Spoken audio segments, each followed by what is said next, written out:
The heart monitor screamed its final warning as lightning split the sky above Ridgewood Memorial Hospital in Ashford, Wyoming.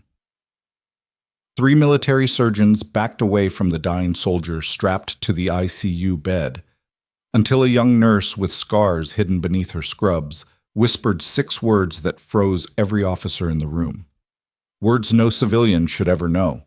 Words that proved she wasn't just another trauma nurse from Portland.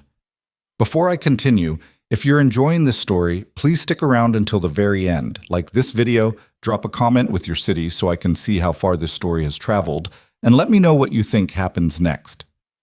The patient had no name, at least not one anyone was allowed to speak aloud. His chart read J. Martinez in generic block letters, but the 3-star general who'd arrived by helicopter at 0200 hours hadn't bothered with pleasantries or paperwork. He'd walked straight into the ICU, taken one look at the broken man on the bed, and said only, "Keep him alive. That's an order." Then he'd left. That had been 4 days ago. Now, at 11:47 p.m. on a Thursday that felt like it might never end, Sarah Brennan stood in the supply closet with her back against the shelves and her hand shaking so badly she couldn't open the medication drawer. 28 years old, registered nurse, 2 years at Ridgewood Memorial. Before that, 6 years doing things she wasn't supposed to talk about in places that didn't officially exist.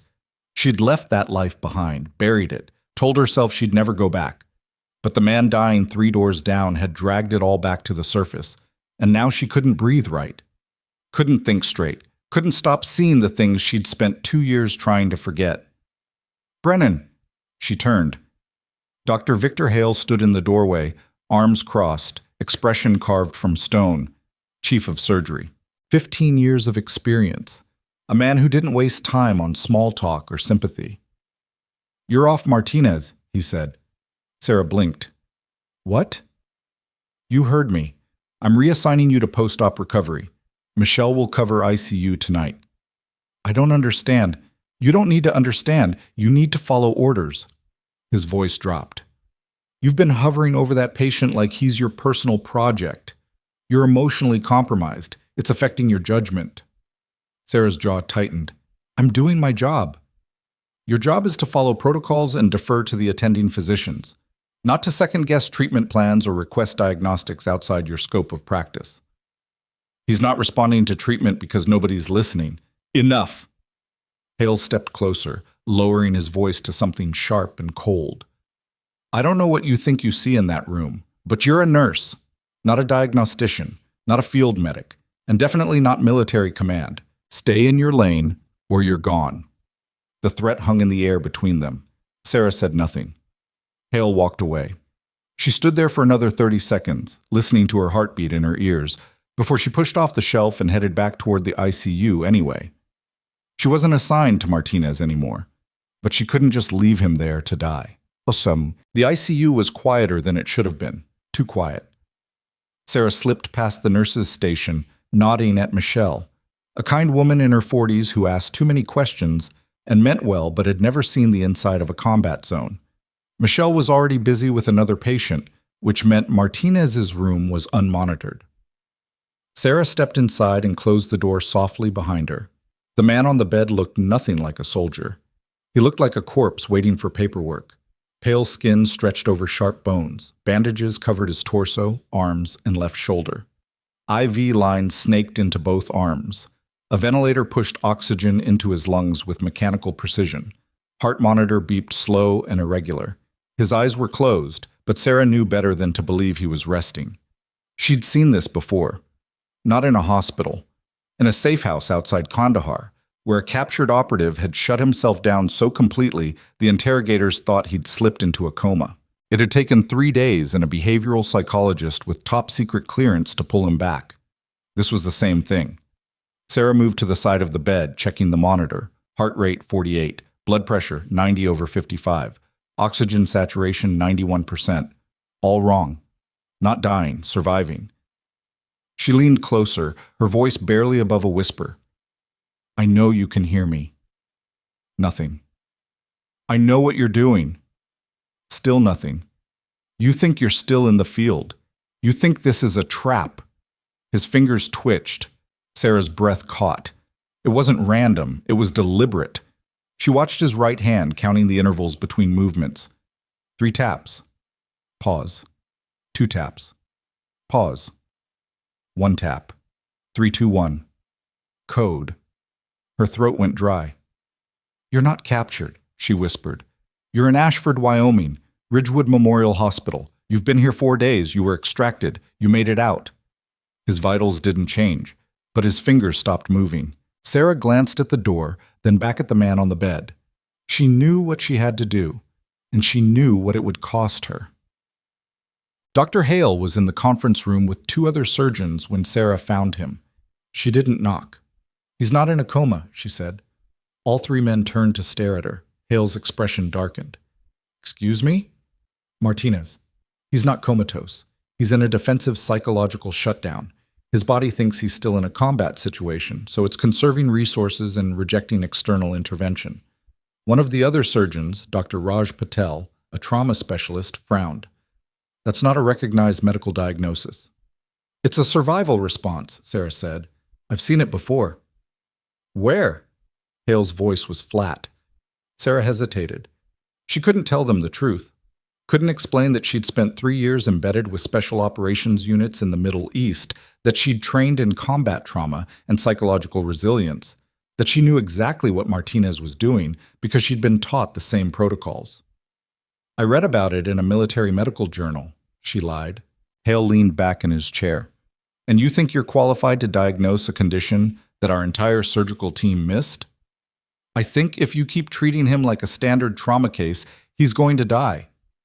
"He's dying because his body is shutting down," Patel said.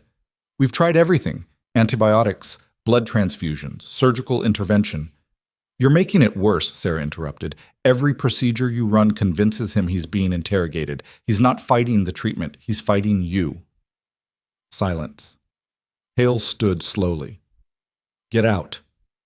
"Dr. Hale, you're done. I gave you a warning. You ignored it. Now you're finished." He pointed at the door.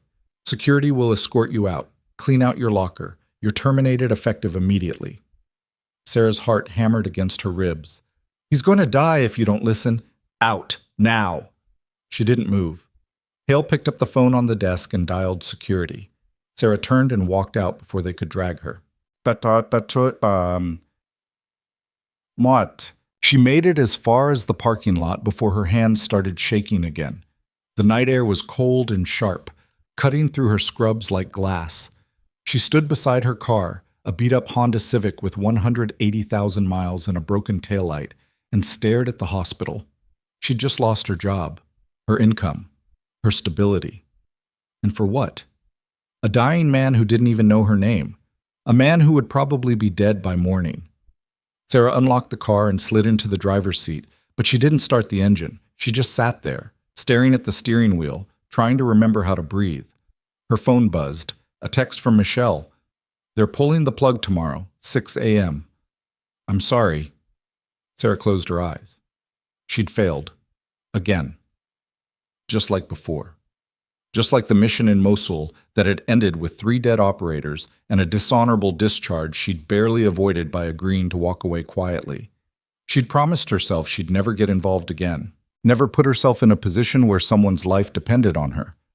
But here she was, and she couldn't just drive away. Sarah didn't go home. She sat in the parking lot until 3 a.m., watching the hospital through the windshield, running through every scenario she could think of. None of them ended well. At 3:15, her phone rang. Unknown number. She answered anyway. "Sarah Brennan?" The voice was male, clipped, professional. "Who is this?" "Major Eric Lawson, U.S. Army Intelligence. I need you to come back inside the hospital. Now." Her stomach dropped. "How did you get this number?" "We've been monitoring the situation. You were right about Martinez. We need your help." "I just got fired." "I know. I'm reversing that. You're reinstated as of this moment, and you're being temporarily assigned to a classified medical operation under military jurisdiction." Sarah's breath caught. "What?" "Martinez isn't just another soldier. He's carrying intelligence that could expose a network of operatives embedded in our own command structure. If he dies, that information dies with him. And a lot of people want him dead. Who? Come inside. I'll explain everything. The line went dead. Sarah sat there for 10 seconds, staring at the phone. Then she started the car. But Major Lawson was waiting in the ICU when she arrived. Tall, mid-40s, graying hair, sharp eyes that didn't miss anything. He wore civilian clothes, jeans, a dark jacket, but he carried himself like someone who'd spent decades giving orders and expecting them to be followed. 2 other men stood behind him, both armed, both watching the hallway like they expected trouble.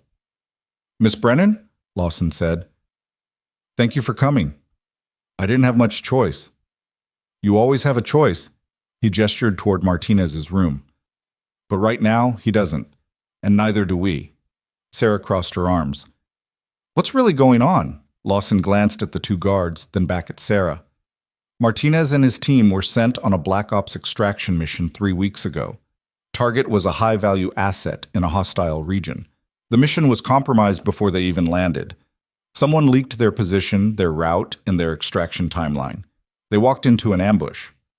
How many survived? 1. Sarah looked through the window at the man on the bed. "He's been in and out of consciousness since the extraction," Lawson continued. "But every time we try to debrief him, he shuts down. We think he's protecting the intelligence he's carrying. He doesn't trust anyone." "Why should he?" Sarah said quietly. "Someone on your side tried to kill him." Lawson didn't deny it. "We need you to bring him back," he said. "You're the only person who's gotten through to him." I whispered 6 words. That's not exactly a breakthrough. "It's more than anyone else has managed." Lawson stepped closer. "You have field experience. I read your file.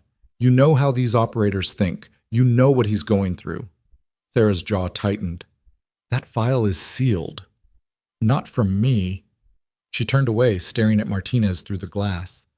"Even if I get through to him, he's not going to trust military command. Not after what happened." "Then we don't use military command," Lawson said. "We use you. I'm a nurse. You're a veteran. You're someone who understands the cost of betrayal." His voice softened slightly. "And you're someone who doesn't give up on people, even when everyone else does." Sarah said nothing. "We have 6 hours before they pull life support," Lawson said. "After that, he's gone. And so is any chance of finding the people who killed his team." She looked at him. "And if I can't bring him back, then we've lost." Sarah turned back to the window. Martinez's heart rate had dropped to 44. "What do you need from me?" she asked. "Everything," Lawson said. The room was locked down within 20 minutes. Guards at the door, communications jammed, security cameras looped, no one in or out without Lawson's authorization. Sarah stood at Martinez's bedside, alone, except for the 2 soldiers stationed by the door. Lawson had given her 30 minutes. She had no idea what she was supposed to do with them. Martinez looked worse than before. His skin had taken on a grayish tint. His breathing was shallow. The monitors beeped slower, softer, like his body was winding down. Sarah pulled a chair close and sat. "I don't know if you can hear me," she said quietly, "but I'm going to talk anyway." No response. "My name is Sarah Brennan. I'm a nurse here. I'm also a veteran. I served with forward medical units attached to special operations. I know what you've been through. I know what it feels like to wake up and not know who to trust." His fingers twitched, just once. Sarah leaned closer. "I know you're protecting something. I know you think if you wake up, they'll take it from you. And maybe they will. But if you don't wake up, the people who killed your team win. Is that what you want?" The monitor beeped, steady, too steady. "You're not a prisoner," Sarah said. "You're not being interrogated. You're in a hospital in Wyoming. You've been here 4 days. Major Lawson is outside. He's trying to find the people who set you up, but he can't do it without you." Still nothing. Sarah exhaled slowly. "I had a team once. 3 operators. Good people. We were sent into Mosul to extract a defector. Intel said the route was clear. It wasn't. We walked into a kill zone. I was the only one who made it out." Her voice cracked. "I spent 2 years trying to figure out what went wrong. Who leaked the mission? Who wanted us dead? I never found out, and it's eaten at me every day since." She reached out and placed her hand on his. You have a chance I didn't, she said. You can fight back. You can make them pay, but you have to wake up. Silence. Then, his hand moved. Not a twitch, a grip. His fingers closed around hers, weak but deliberate. Sarah's breath caught. Martinez? His eyes opened, just barely, unfocused, clouded, but awake. He stared at her for a long moment, and then his lips moved. Authentication. His voice was a rasp, barely audible. Sarah's heart pounded. What? Authenticate, he repeated. Prove you're real. He thought this was still part of the trap. He thought she was part of the interrogation. Sarah's mind raced. She needed to say something only a real operator would know, something classified, something that couldn't be faked. She leaned closer, her voice dropping to barely a whisper. Emerald Crossing, October 2019, Fallujah Safe House. You pulled 2 contractors out of a firefight after their convoy was hit. One of them was a medic named Torres. He told me about you 3 years ago in a bar in Virginia, said you saved his life. Martinez stared at her. Then his grip tightened. Torres is dead, he whispered. Sarah's chest tightened. I know. He died in a training accident 6 months ago. Martinez's eyes closed again, but his hand didn't let go. Not an accident, he said. The monitor beeped faster. His heart rate spiked. Martinez, they killed him, he rasped. They're killing everyone who knows. The door burst open. Lawson stepped in, followed by the guards. What's happening? He's awake, Sarah said. But he's in distress. Martinez's eyes snapped open again, locking onto Lawson. Who the hell is that? He demanded, his voice stronger now. Major Eric Lawson, Army Intelligence. Get him out! Martinez, I'm here to help. Get him out! Martinez tried to sit up, but his body betrayed him. He collapsed back onto the bed, gasping. I don't talk to command. Not until I know who's clean. Lawson's jaw tightened. Son, we're running out of time. Then you better start running faster. Martinez turned his head toward Sarah. I talked to her, nobody else. Lawson looked at Sarah. She looked back, just as surprised. You're a nurse, Lawson said. I'm also the only person he trusts right now, Sarah replied. Lawson stared at her for a long moment. Then he turned to the guards. Clear the room. Nobody comes in except Brennan. Sir, that's an order. The guards hesitated, then left. Lawson followed, pausing at the door. You have 1 hour. Get me everything he knows. Then he was gone. Sarah turned back to Martinez. His eyes were still open, watching her with an intensity that made her skin crawl. Why me? She asked. Because you didn't try to sell me hope, he said quietly. You just told me the truth. Sarah pulled the chair closer again. Then let's keep going with that. Who's trying to kill you? Martinez took a slow breath. Someone inside the chain of command. Someone with access to operational planning and real-time intelligence. They've been leaking missions for at least 2 years. My team was the 4th unit hit in 6 months. Do you have proof? I have a name. Sarah's pulse quickened. Who? Martinez's eyes locked onto hers. Colonel Richard Brennan, Army Intelligence, stationed at Fort Bragg. The room tilted.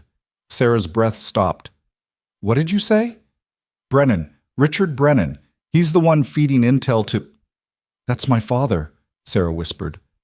Martinez stared at her. The monitor beeped louder, faster, and somewhere down the hall an alarm began to scream. Sarah's father had been dead for 3 years. At least, that's what the Army had told her. Training accident at Fort Bragg. Closed casket. Military honors. A folded flag she'd shoved into the back of her closet because looking at it made her want to scream. She'd never believed the story. Not really. But she'd learned to stop asking questions because every door she knocked on slammed shut in her face. And eventually, the grief turned into something else. Something colder. Now Martinez was telling her the man she'd buried wasn't dead at all. You're lying, she said. Martinez didn't blink. I wish I was. The alarm down the hall grew louder, joined by shouting voices and the sound of boots hitting linoleum in a dead sprint. Sarah's hands were numb. Her vision tunneled. My father died in 2021, she said. I was at the funeral. Then someone else is in that grave. That's impossible. Is it? Martinez pushed himself up slightly, grimacing. You served with forward units. You know how black ops work. You know how deep people can disappear when they need to. Sarah's throat closed. She did know. She'd seen operators vanish from rosters, their names scrubbed from mission logs, their faces replaced in photographs. She'd signed non-disclosure agreements that made it clear some deaths were performances, some funerals were theater. But her father? Why would he fake his death, she asked. Because someone was getting close to exposing him, Martinez said, and dead men don't get investigated. The door flew open. Lawson stepped in, his face tight. We have a problem. What kind of problem? Sarah asked, her voice shaking. The kind where someone just tried to access Martinez's medical records from an IP address traced back to a server in Moscow. Lawson's eyes flicked to Martinez. Whoever wants you dead knows you're awake. Martinez's jaw tightened. How fast can you move me? Not fast enough. Lawson turned to one of the guards. Lock down this floor. No one in or out without my clearance. The guard nodded and disappeared into the hallway. Sarah stood, her legs unsteady. If my father is alive, if he's involved in this, then you're compromised, Lawson said bluntly. And I can't have you in this room. She stays, Martinez said. Lawson's expression hardened. She's a liability. She's the only person I trust, which makes her the only person you've got. Martinez's voice was raw but firm. You want answers? She stays.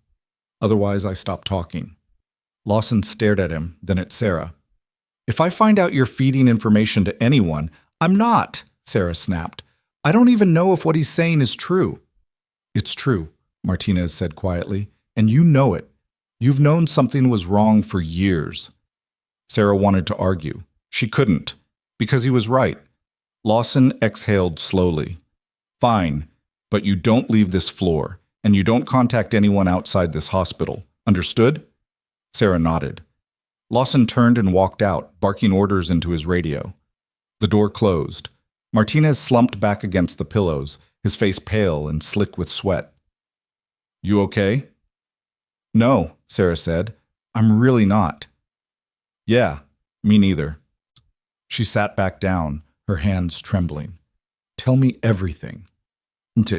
Martinez talked for 20 minutes straight, his voice hoarse and halting. He told her about the mission, about the intelligence that had come through channels so secure even the team's commanding officer hadn't questioned it, about the convoy that was supposed to meet them at the extraction point but never showed, about the firefight that erupted 30 seconds after they hit the ground. We were boxed in before we even knew what was happening, he said. Precision strikes, coordinated. They knew where we'd be when we'd be there, and exactly how many of us there were. How many made it out? Sarah asked. Just me, and only because I played dead long enough for them to stop checking. Sarah's chest tightened. Who were they? Mercenaries, Russian-backed, but not official military. The kind of contractors who get paid to clean up loose ends. Martinez paused, his eyes distant. They weren't trying to capture us. They were trying to erase us. And you think my father set it up? I know he did. Martinez reached for the water cup on the bedside table, his hand shaking. Sarah helped him lift it to his lips. He took a small sip, then continued. Before the mission, I was assigned to a joint task force investigating leaks in Special Operations Command. We'd traced 3 compromised missions back to the same source, a logistics handler with access to JSOC planning systems. JSOC?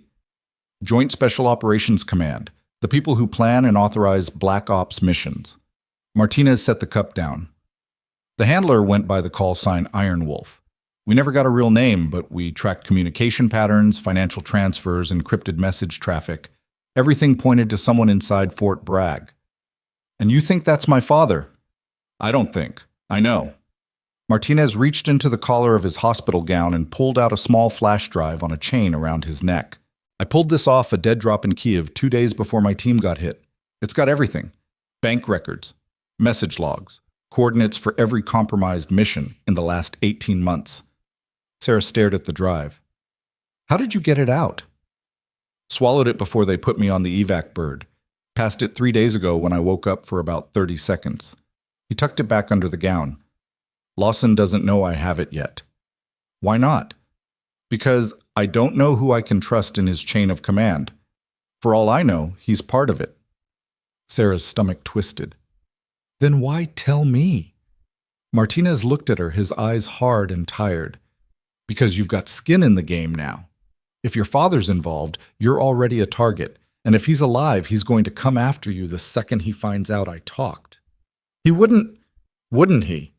Martinez's voice was cold. You said it yourself. You never believed the story about his death. That means part of you already knows what kind of man he really is. Sarah's hands curled into fists.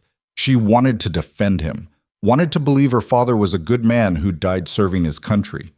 But the truth was simpler and uglier. She'd spent 3 years trying not to think about the inconsistencies in his death. The timing, the lack of details, the way everyone who'd served with him had refused to meet her eyes at the funeral.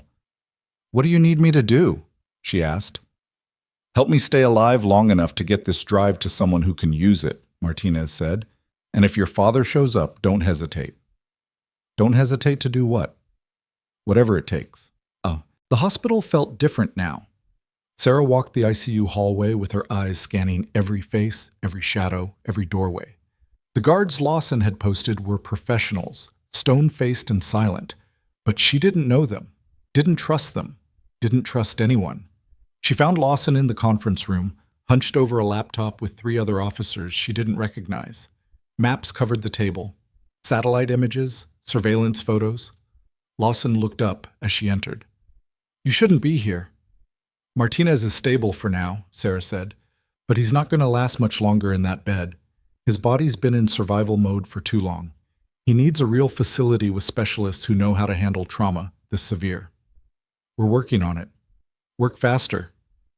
One of the other officers, a woman in her 50s with steel gray hair and a major's insignia, raised an eyebrow.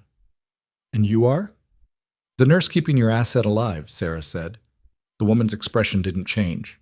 Major Patricia Voss. I'm overseeing security for this operation. If you have concerns about the patient's medical care, take them up with the hospital staff. The hospital staff tried to kill him, Sarah shot back. Or did you miss the part where they were pulling life support this morning? Voss leaned back in her chair. The hospital staff followed standard protocols for a patient with no brain activity and no chance of recovery. They didn't know what they were dealing with. And now they do? Now they're being kept in the dark, Lawson said, which is where they'll stay until we have the situation under control. Sarah crossed her arms. And when will that be? When we find out who's leaking intelligence and shut them down. Martinez already told you who it is. The room went silent. Voss's eyes narrowed. What did he tell you? Sarah hesitated. She didn't know these people. Didn't know if Martinez was right to suspect Lawson's team, but she also didn't have a choice. He said the leaks are coming from someone at Fort Bragg, she said carefully. Someone with access to JSOC planning systems. Lawson's jaw tightened. Did he give you a name? Sarah met his eyes. Not yet. It was a lie, and from the way Lawson's expression shifted, he knew it, but he didn't call her on it. Get back to the patient, he said, and don't share anything he tells you with anyone outside this room. That includes hospital staff, other nurses, and anyone claiming to be from command. Clear? Clear? Sarah turned and walked out before anyone could ask more questions. Her heart was hammering as she made her way back down the hallway. The fluorescent lights overhead flickered intermittently, casting shadows that seemed to move on their own. 2 nurses passed her without making eye contact, their voices hushed and tense. Everyone could feel it. The shift in the air, the sense that something was coming. Sarah pushed through the door to Martinez's room and stopped. He was sitting up, the IV torn from his arm, blood dripping onto the white sheets. What are you doing? She demanded. Getting ready to move, Martinez said. He'd pulled on a pair of scrub pants someone had left folded on the chair. His torso was still wrapped in bandages, but his eyes were alert, focused. We don't have much time. Time for what? For you to decide whose side you're on. Sarah closed the door behind her. I'm on your side. Are you? Martinez stood slowly, gripping the bed rail for support. Because the second your father finds out you helped me, he's going to come after you, and I need to know if you're ready for that. I already told you. Telling me and living it are 2 different things. Martinez's voice was rough. I've seen people freeze when it matters. I've seen soldiers who swore they'd do whatever it took hesitate at the worst possible moment. I need to know you won't. Sarah stepped closer. My father made his choice when he faked his death and started selling out his own people. If he comes after me, he's not my father anymore. He's just another enemy. Martinez studied her for a long moment, then he nodded. Good. He reached under the mattress and pulled out a scalpel he must have pocketed from the surgical tray earlier. Take this. Sarah took the blade, feeling its weight in her palm. Where did you? Doesn't matter. What matters is that you're armed. Martinez moved toward the window, peering through the blinds at the parking lot below. They'll come through the main entrance first, try to look official, but once they realize we're not cooperating, they'll switch tactics. How do you know? Because that's what I do. Sarah joined him at the window. The parking lot was mostly empty, just a few scattered vehicles under the yellow glow of the streetlights.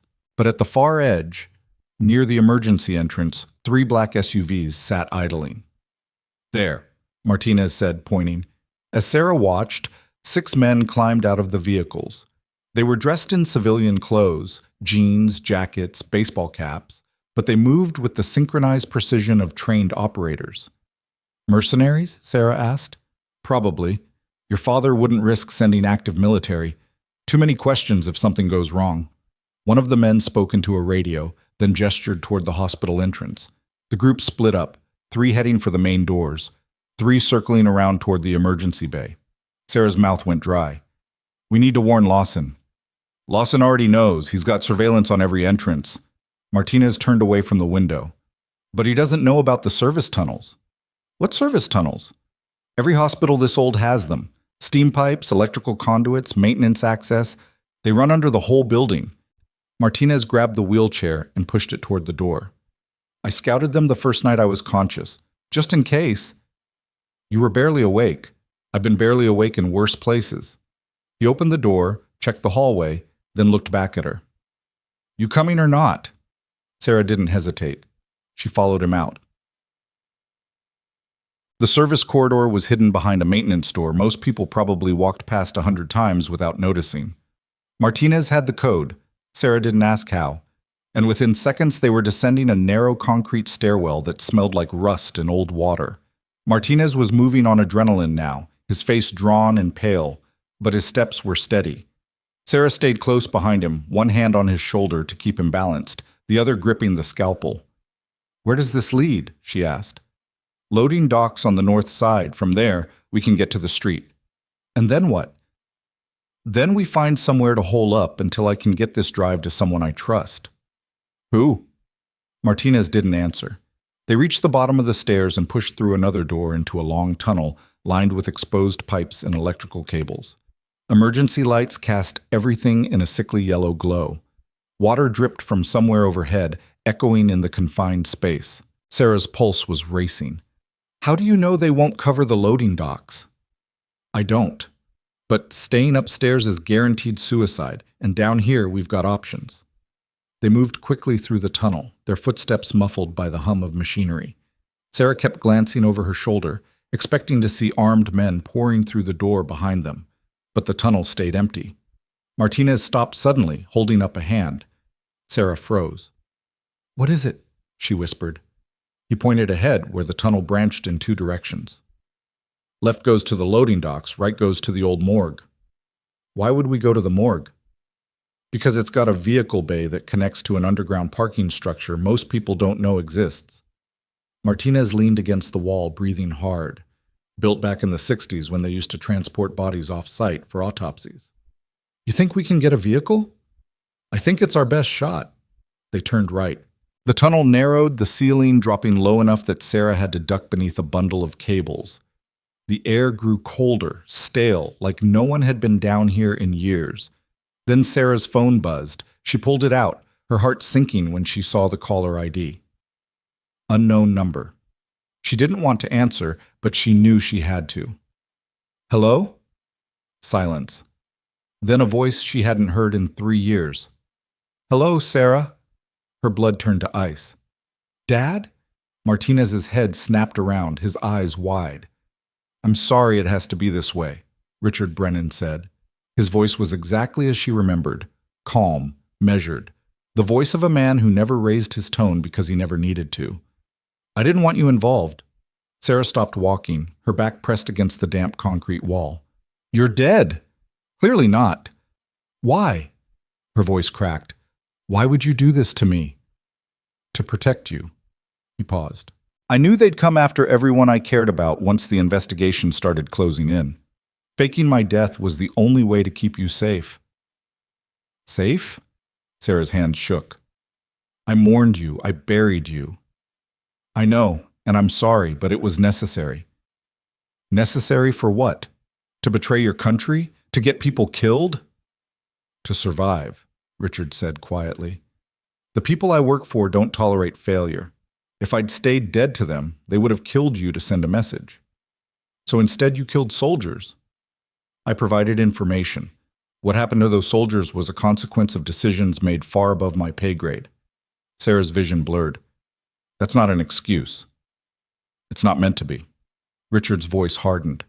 I'm calling because I need you to walk away from Martinez right now, before this gets worse. I can't do that. Yes, you can. Tell Lawson the patient's unstable. Tell him you're compromised. Tell him whatever you need to say, but get out of that hospital. Or what? Or I can't protect you anymore. Sarah's breath caught. Is that a threat? It's a warning. Richard paused.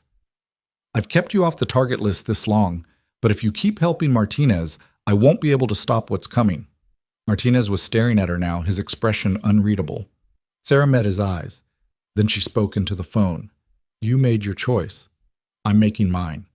She hung up. For a moment, neither of them moved. Then Martinez said, He's going to come after you now. I know. You sure about this? Sarah slipped the phone back into her pocket. No, but I'm doing it anyway. Martinez's mouth twitched into something that might have been a smile. You're tougher than you look. Yeah, well, I had a good teacher. They kept moving. The tunnel opened into a wider space that smelled like disinfectant and formaldehyde. Old gurneys lined the walls, their metal frames rusted and forgotten. At the far end, a pair of heavy steel doors marked the entrance to the vehicle bay. Martinez pushed through first, Sarah right behind him. The bay was dark except for a single overhead light that buzzed and flickered. 3 vehicles sat in a row, an old ambulance, a maintenance van, and a black sedan that looked like it hadn't been driven in months. Keys are usually kept in the lockbox, Martinez said, pointing to a metal cabinet on the wall. Sarah moved toward it, but stopped when she heard footsteps echoing from somewhere behind them. Multiple sets, moving fast. They found us, she whispered. Martinez grabbed her arm. Get the keys, now! Sarah sprinted to the lockbox, yanked it open, and grabbed the first set of keys she saw. The sedan. She tossed them to Martinez, who was already moving toward the driver's side door. The footsteps were getting closer. Sarah ran to the passenger side and threw the door open just as the first man appeared in the tunnel entrance. Tall, armed, wearing a tactical vest under his jacket. He raised his weapon. Martinez turned the ignition. The engine coughed, sputtered, and died. Come on, Martinez hissed, trying again. The man in the tunnel shouted something Sarah couldn't hear over the pounding in her ears. The engine roared to life. Martinez slammed the car into drive and floored it. The sedan lurched forward, tires screeching on the concrete as bullets sparked off the rear bumper. Sarah ducked low, her hands braced against the dashboard as Martinez sent the car barreling toward the exit ramp at the far end of the bay.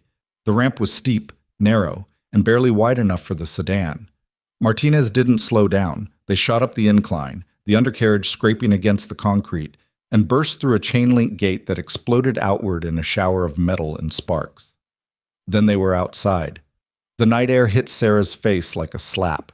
Martinez swerved hard to the left, narrowly missing a parked truck, and accelerated down the alley behind the hospital. Sarah twisted in her seat, looking back. 2 of the SUVs from the parking lot were already in pursuit, their headlights cutting through the darkness like searchlights. They're following us, she said. Yeah, I noticed. Martinez took a sharp right turn, the sedan's tires screaming in protest. They careened onto a side street past darkened storefronts and closed gas stations, the speedometer climbing past 60. Sarah gripped the door handle. Do you even know where you're going? Not really. That's not reassuring. You want reassuring, call a therapist. Martinez glanced in the rearview mirror. Right now, I'm just trying to keep us alive. One of the SUVs pulled alongside them, its passenger window rolling down. Sarah saw the gun before Martinez did. Get down, she screamed. The window exploded inward, glass spraying across the cabin. Martinez jerked the wheel hard to the right, slamming the sedan into the side of the SUV with a metallic crunch. The SUV swerved, clipped a parked car, and spun out. But the second SUV was still coming.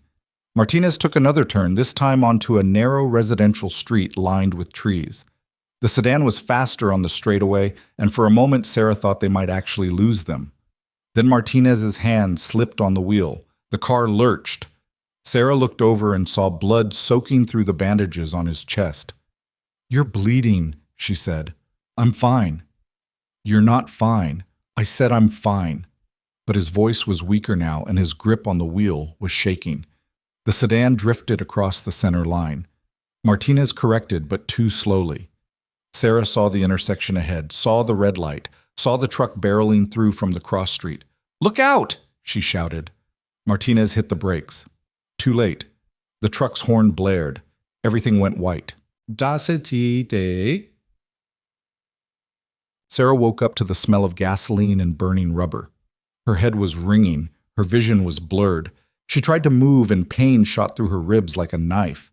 The sedan had spun out and come to rest on the sidewalk. Its front end crumpled against a fire hydrant.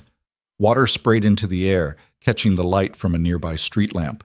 Martinez was slumped over the steering wheel, unconscious. "No," Sarah breathed. She reached over, shook his shoulder. "Martinez, wake up." Nothing. She checked his pulse. Faint. Irregular. But there. Sarah forced the passenger door open and stumbled out onto the pavement. Her legs barely held her weight. She circled around to the driver's side, yanked the door open, and pulled Martinez out as gently as she could manage. He groaned, his eyes fluttering. "Stay with me," Sarah said. "We're not done yet." Behind them, headlights appeared through the spray of water. The second SUV had caught up. Sarah's hand went to her pocket, searching for the scalpel. Gone. Lost in the crash. The SUV's doors opened. 4 men stepped out. Sarah positioned herself between them and Martinez, her hands raised, her heart pounding so hard she thought it might burst. One of the men stepped forward. Not a mercenary. Not a stranger. Colonel Marcus Hale, her father's former commanding officer, the man who'd delivered the eulogy at the funeral. "Hello, Sarah," Hale said calmly. Then he pulled a gun. Sarah didn't move. The gun in Hale's hand was steady, aimed directly at her chest. The 3 men behind him fanned out in a practiced formation, their weapons raised but not yet targeting, professional, controlled, waiting for orders. "Step away from Martinez," Hale said. Sarah stayed where she was, her body blocking Martinez from view. "No." Hale's expression didn't change. "I'm not asking." "Neither am I." Behind her, Martinez stirred, groaning. Sarah could feel him trying to push himself up, his hand gripping the back of her scrub pants for leverage. "Stay down," she whispered, without turning. "Can't," Martinez rasped. "Not done yet." Hale took a step closer, his shoes crunching on broken glass. "Sarah, I don't want to hurt you. Your father asked me to bring you in safely." "My father's dead." "We both know that's not true." Hale's voice was patient, almost kind. "Richard made mistakes. He got in over his head, but he's trying to fix this, trying to protect you." "By sending armed men to hunt us down?" "By sending me." Hale lowered the gun slightly, just enough to seem less threatening. "I've known you since you were 12 years old. I taught you how to shoot, how to read a map. I was at your graduation from nursing school." Sarah's jaw tightened. "And you lied at his funeral." "I did what I was ordered to do, same as you did when you were in the service." Hale's eyes hardened. "You know how this works. You follow orders, you trust the chain of command. You don't ask questions that'll get you killed." "Those orders got Martinez's team massacred. Those orders kept this country safe from threats you don't even know exist." Hale raised the gun again. "Last chance. Step aside." Sarah's hands were shaking, but she didn't move. You'll have to shoot me first." For a moment, Hale just stared at her.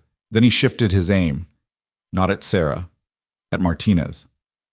"Then I'll shoot him," Hale said, "and you can watch." Sarah's breath caught. Martinez's grip on her pants tightened. "Don't," he whispered. "Not worth it." But Sarah wasn't listening. Her mind was racing, calculating angles and distances and probabilities. 4 armed men, 1 gun among them aimed and ready. Martinez barely conscious. No cover except the wrecked sedan and a spray of water from the broken hydrant. She couldn't win this. Not by fighting. But maybe she didn't have to fight. "The drive," Sarah said suddenly. "You want the drive Martinez is carrying?" Hale's eyes narrowed. "What about it?" "Let us go, and I'll tell you where it is." Martinez went rigid behind her. "Sarah." "Shut up," she hissed. Hale studied her for a long moment. "You're bluffing." "Am I?" Sarah took a slow step forward, hands still raised. "Martinez told me everything, about Iron Wolf, about the leaks, about the missions that were compromised. That drive has evidence linking my father and his entire network to the deaths of American soldiers. If you knew where it was, you'd have given it to Lawson already." "Lawson doesn't know I have it. Martinez didn't trust him." Sarah took another step. "But I know you. You were my father's friend, his commanding officer. If he trusted you with his fake death, he trusts you with his life." Hale's expression shifted slightly. Not much, just enough to tell Sarah she'd hit something true. "Where is it?" Hale asked.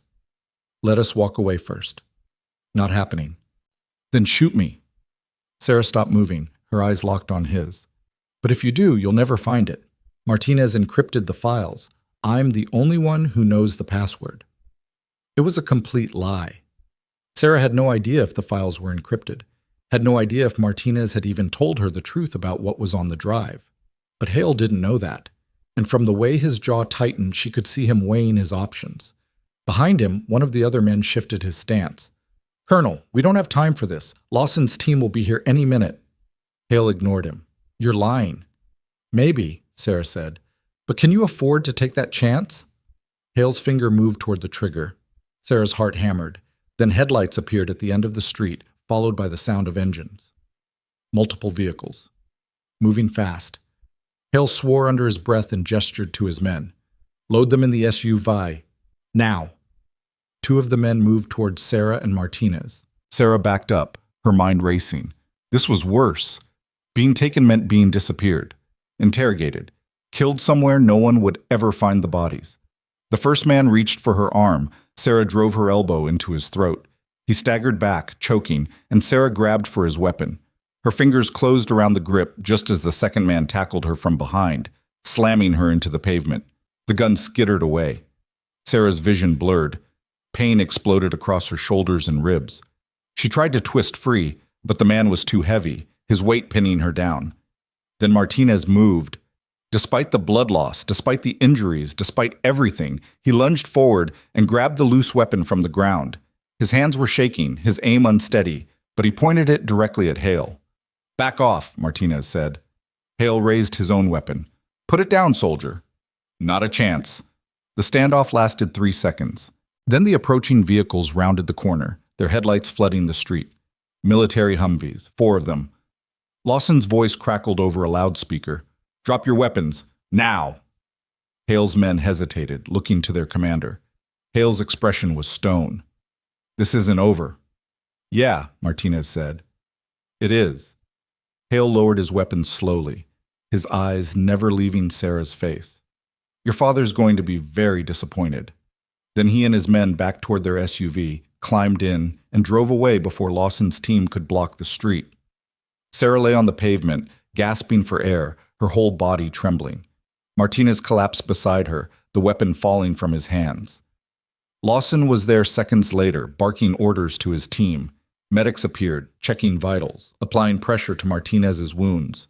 Someone wrapped a thermal blanket around Sarah's shoulders. "You 2 are idiots," Lawson said, crouching beside them. "You know that?" Sarah laughed.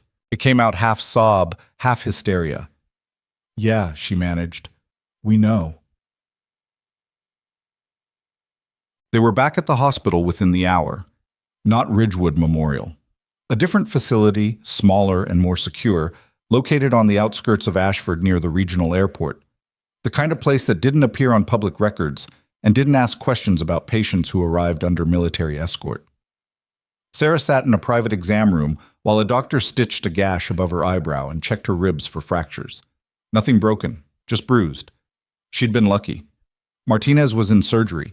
The crash had reopened internal injuries that had barely been holding together. The doctor said he'd lost too much blood, that his chances weren't good, that the next 6 hours would determine whether he made it. Sarah waited. Lawson found her 2 hours later, sitting in the hallway outside the surgical wing with a cup of cold coffee she hadn't touched. "He's out of surgery," Lawson said. "Stable, for now." Sarah exhaled slowly. "Can I see him?" "Not yet. He's in recovery." Lawson sat down beside her. "We need to talk." "About what?" "About everything you didn't tell me." Lawson's voice was calm, but there was an edge to it. "Martinez gave you information, names, evidence, and you kept it from me." Sarah met his eyes. "He didn't trust you." "And you did?" "I didn't have a choice." Lawson leaned back against the wall. "Hale got away. So did his team. We ran the plates on the SUV, stolen, no trace. They're ghosts." "They're professionals," Sarah said. "They've been doing this for years. Which is why I need to know everything Martinez told you. Right now." Sarah hesitated. She still didn't know if she could trust Lawson. Didn't know if he was part of the network or just another soldier following orders. But Martinez was unconscious, and the flash drive was still hidden under his hospital gown, tucked against his skin where no one had thought to look. If Sarah didn't act now, it might disappear. "Iron Wolf," she said quietly. "That's the call sign for the person leaking intelligence. Martinez has evidence on a flash drive, bank records, communications, everything." Lawson's expression didn't change. "Where's the drive?" "Somewhere safe." "That's not an answer." "It's the only answer you're getting until I know you're clean." Lawson's jaw tightened. "You think I'm involved?" "I think someone in your chain of command is, and until I know who, I'm not handing over the only leverage we have." For a moment, Lawson said nothing. Then he pulled out his phone and made a call. "This is Lawson. I need a secure line to General Kincaid." "Yes, I know what time it is. Wake him up." He waited. Sarah watched him, her pulse quickening. General Marcus Kincaid was the commanding officer of Joint Special Operations Command, one of the highest-ranking military officials in the country. If Lawson was calling him directly, either he was trying to go over the heads of whoever was compromised, or he was setting Sarah up. Lawson's phone clicked. "General, this is Major Lawson. I'm in Ashford with the Martinez situation. We've recovered the asset, but we have a complication." A pause. "Yes, sir, the nurse is here. She claims Martinez has physical evidence implicating a senior officer at Fort Bragg in espionage and treason."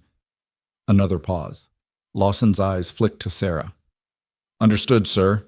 I'll secure the evidence and wait for your team." He hung up.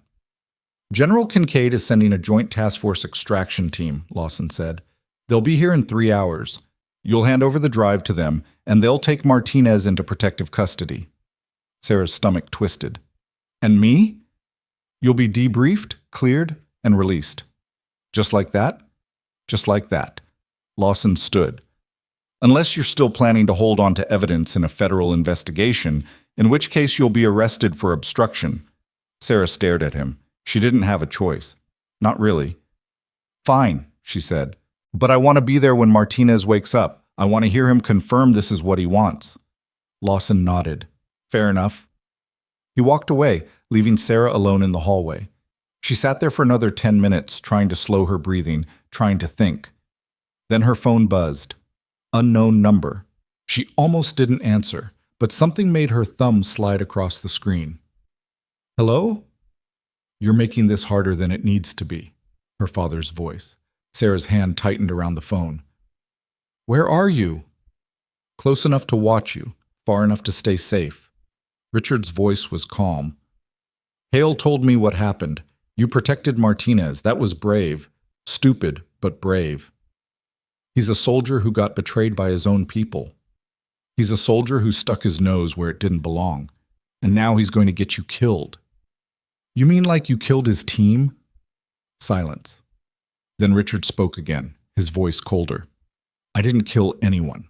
I provided intelligence to people who paid me for it. What they did with that intelligence isn't my responsibility. You sold out American soldiers. I sold information to the highest bidder. That's how the world works, Sarah. You just don't want to admit it. Sarah stood, her legs shaking. I'm done talking to you. No, you're not. Because I'm about to give you a choice. Richard paused. In 2 hours, a team of military investigators is going to arrive at that hospital. They're going to take Martinez into custody. And 48 hours later, he's going to die in a tragic medical complication. Sarah's blood ran cold. You can't. I can. And I will, unless you give me the flash drive first. I don't have it. Yes, you do. Martinez trusts you. He told you where it is. He probably gave it to you for safekeeping. Richard's voice softened. I know you think you're doing the right thing, but you're not. You're just delaying the inevitable. Give me the drive, walk away, and I'll make sure you're left alone. You can go back to your life, forget any of this happened. And Martinez? Martinez is already dead. He just doesn't know it yet. Sarah's hands were shaking so hard she almost dropped the phone. What if I say no? Then you die with him. Richard paused. I don't want that, but I won't hesitate if you force my hand. The line went dead. Sarah stood in the empty hallway, staring at the phone, her mind racing. Her father was right about one thing. She did have the flash drive. While Martinez was in surgery, while the doctors were cutting away his bandages and cleaning his wounds, Sarah had slipped into the recovery prep room and taken it from around his neck. It was in her pocket right now. A small piece of plastic and metal that contained enough evidence to destroy her father and everyone he worked with. All she had to do was hand it over to Lawson, or hide it, or destroy it. Sarah walked back toward the recovery wing, her footsteps echoing in the quiet corridor. A nurse passed her, nodded politely, kept walking. Through a window, Sarah could see the dark expanse of the parking lot, the runway lights from the airport beyond. She reached Martinez's room and pushed the door open. He was awake. Barely. His eyes were half closed, his face pale and drawn. An oxygen mask covered his nose and mouth. IV lines ran into both arms. Monitors beeped steadily beside the bed. But he was alive. Hey, Sarah said quietly. Martinez's eyes shifted toward her. He tried to speak, but the mask muffled his words. Sarah moved to his bedside and carefully lifted the mask away from his face. Don't talk, just listen. He nodded weakly. My father called, Sarah said. He knows about the drive. He's threatening to kill you if I don't give it to him. Martinez's eyes sharpened. Lawson called in a task force, Sarah continued. They'll be here in less than 3 hours. But I don't know if I can trust them. I don't know who's compromised and who isn't. Martinez's hand moved, his fingers brushing against hers. I need you to tell me what to do, Sarah said, because I can't make this decision on my own. Martinez pulled the oxygen mask down further, his voice a hoarse whisper. Give it to Kincaid. Lawson said, not Lawson. Kincaid. Martinez coughed, his whole body shaking. General Marcus Kincaid, JSOC commander. He's clean. I verified it before the mission. How do you know? Because he's the one who authorized the investigation into Iron Wolf. He's the one who sent my team. Martinez's grip tightened. If anyone can take down your father, it's him. Sarah's throat tightened. And if you're wrong, then we're both dead anyway. The words hung in the air between them. Sarah pulled the flash drive from her pocket and held it up. This thing better be worth it. Martinez's mouth twitched into something that might have been a smile. It is. Sarah slipped the drive back into her pocket and replaced the oxygen mask over Martinez's face. Rest. I'll handle this. She turned to leave. Sarah. She stopped. Martinez's eyes were on her, intense despite the exhaustion. Thank you. Sarah nodded. Then she walked out before the tears could start. General Marcus Kincaid arrived 2 hours and 40 minutes later. He came in a Black Hawk helicopter that landed directly on the hospital's rooftop helipad, flanked by 6 special operators in full tactical gear. No ceremony, no announcements, just boots on the ground and weapons ready. Lawson met him in the lobby, saluted, and led him directly to the secure conference room where Sarah was waiting. Kincaid was in his late 50s, with steel gray hair, a square jaw, and eyes that had seen too many wars. He wore a field uniform with no adornment, except his rank insignia and a single combat patch on his shoulder. He sat down across from Sarah without preamble. "Miss Brennan," he said, "I understand you have something for me." Sarah studied him for a moment. She'd spent 6 years in the military. She knew how to read officers, how to spot the ones who cared about their people and the ones who only cared about their careers. Kincaid's eyes were tired, angry, haunted, the eyes of someone who'd lost soldiers and wanted answers. Sarah pulled the flash drive from her pocket and set it on the table. "Martinez said you're clean," she said. "I hope he's right." Kincaid picked up the drive, turning it over in his hand. "So do I." He plugged it into a laptop one of his operators had set up on the table. The screen flickered to life, displaying rows of encrypted files. "Password?" Kincaid asked. Sarah shook her head. "Martinez didn't tell me." Kincaid's jaw tightened. "Then we'll need him awake." "He's in no condition. I don't care what condition he's in. We need that data." Kincaid stood. "Take me to him." They moved through the hallway in a tight formation. Kincaid in the lead, Sarah beside him, Lawson and 2 operators covering their 6. The hospital felt smaller with them inside it, the walls closing in. Martinez's room was at the end of the corridor. Kincaid pushed the door open. The bed was empty. Sarah's heart stopped. "Where is he?" Kincaid demanded. The nurse stationed outside the room stepped forward, her face pale. "He was here 10 minutes ago. I just checked." "Find him," Kincaid snapped. "Lock down the building, no one in or out." The operators scattered. Sarah stood frozen, staring at the empty bed. The IV lines had been torn out. The monitors were still beeping, but the leads were disconnected. Martinez had left on his own, or someone had taken him. Lawson grabbed Sarah's arm. "Did you tell anyone he was here?" "No." "Did you contact anyone outside this facility?" "Just my father," Sarah said. "But he already knew." Lawson swore and pulled out his radio. "All units, we have a missing patient. I repeat, missing patient. Possible hostile extraction in progress." Kincaid moved to the window and looked out at the parking lot. Then his expression changed. "There," he said. Sarah followed his gaze. A black SUV was pulling away from the loading dock, moving fast. "That's Hale's vehicle," Sarah said. Kincaid turned to his operators. "Intercept. Non-lethal if possible. But do not let that vehicle leave the perimeter." The operators sprinted from the room. Kincaid looked at Sarah. "If Martinez is in that SUV, he's as good as dead. Then we stop them." "We?" Kincaid's eyes narrowed. "You're a civilian." "I'm the person who kept him alive this long." Sarah moved toward the door. "And I'm not stopping now." Kincaid didn't argue. They ran. The hallway blurred past. Sarah's ribs screamed in protest, but she ignored the pain. They hit the stairwell and descended 3 floors in seconds, bursting out into the loading dock just as the SUV accelerated toward the exit gate. One of Kincaid's operators fired a spike strip across the driveway. The SUV swerved, narrowly missing it. Then a second SUV appeared from the opposite direction, boxing them in. The first SUV skidded to a stop. Doors flew open. Hale stepped out, hands raised. "Stand down. This is a lawful military operation." Kincaid's voice was ice. "By whose authority?" "General Thomas Riker, Fort Bragg Command." Hale pulled out a document and held it up. "I have orders to detain Martinez for questioning regarding a classified breach." "Riker doesn't have jurisdiction over JSOC operations," Kincaid said. "He does when those operations compromise national security." Kincaid stepped forward. "Open the vehicle." "I can't do that." "That wasn't a request." Hale's hand moved toward his sidearm. Every operator in Kincaid's team raised their weapons. The air went electric.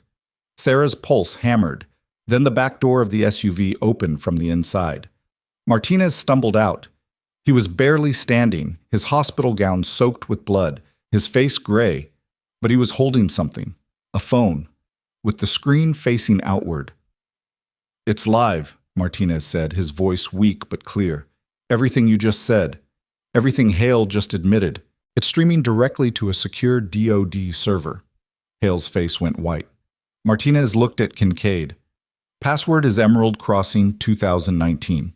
All one phrase, capital E, capital C." Then his legs gave out. Sarah caught him before he hit the ground, lowering him gently onto the pavement. "Medic!" she shouted, but Martinez was already unconscious. Kincaid's operators moved in, surrounding Hale and his men. "Colonel Marcus Hale," Kincaid said, his voice cold and formal. "You're under arrest for conspiracy, treason, and the murder of American soldiers. You have the right to remain silent." Hale didn't resist. He just stared at Sarah, his expression unreadable. "Your father's next," he said quietly. Then they dragged him away.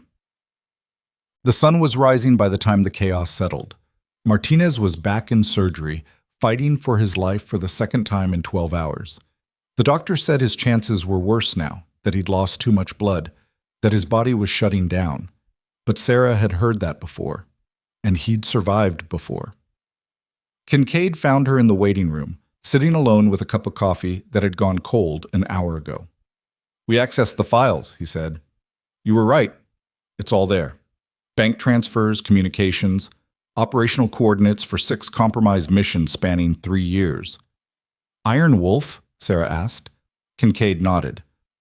"Colonel Richard Brennan, your father, along with 4 other officers at Fort Bragg and 2 contractors working with Russian intelligence services." Sarah closed her eyes. She'd known, but hearing it confirmed still felt like a punch to the chest. "We've issued warrants," Kincaid continued. "Federal agents are moving on all targets simultaneously. By noon, everyone involved will be in custody." "Including my father?" "If we can find him." Kincaid sat down beside her. "He went dark 6 hours ago. No communications, no movement. He knows we're coming." Sarah opened her eyes. "He'll run." "Probably, but we'll find him eventually." Kincaid paused. "For what it's worth, I'm sorry. I know this can't be easy." "He made his choice," Sarah said quietly. "A long time ago." Kincaid stood. "Martinez is asking for you." Sarah's head snapped up. "He's awake?" "Barely, but he won't let the doctor sedate him until he talks to you." Sarah was moving before Kincaid finished speaking. Martinez looked worse than before. Worse than after the crash. Worse than after the firefight. He looked like a man who'd used up every last reserve of strength and was running on nothing but stubborn refusal to quit. But his eyes were open, and when Sarah walked in, he smiled. "You're supposed to be resting," Sarah said. "I'll rest when I'm dead." His voice was so hoarse she could barely hear it. "Kincaid told me they got Hale, got the files. They're moving on everyone involved." "Good." Martinez paused. "Your father?" "Still out there." Martinez's jaw tightened. "He'll come after you." "I know." "Then you need to disappear. New identity. New city. Kincaid can arrange it." Sarah shook her head. "I'm not running." "Sarah, I said I'm not running." She moved to his bedside. "You didn't run when your team got hit. You didn't run when they tried to kill you in this hospital. I'm not running for my father." Martinez stared at her for a long moment. Then he nodded. "Okay? Okay? Yeah, okay." He closed his eyes. "Just promise me something." "What?" "When they find him, don't be there. Let the law handle it." Sarah didn't answer, because they both knew she couldn't promise that. A nurse appeared in the doorway. "I'm sorry, but he needs to rest now." Sarah nodded and turned to leave. "Sarah." She stopped. Martinez's eyes were still closed, but his hand was extended toward her. She took it. "You saved my life," he said quietly. "More than once. I won't forget that. You saved mine too." "Yeah, well," his mouth twitched. "Guess we're even." Sarah squeezed his hand once, then let go. She walked out of the room. Lawson was waiting in the hallway. "Kincaid wants to see you," he said. "Conference room. Now." Sarah followed him through the corridor, her mind still on Martinez, still on her father, still on everything that had happened in the last 48 hours. The conference room was filled with people now. Officers, agents, analysts. all of them focused on the laptop screen at the center of the table. Kincaid looked up as Sarah entered. "We've got a hit on your father's location." Sarah's breath caught. "Where?"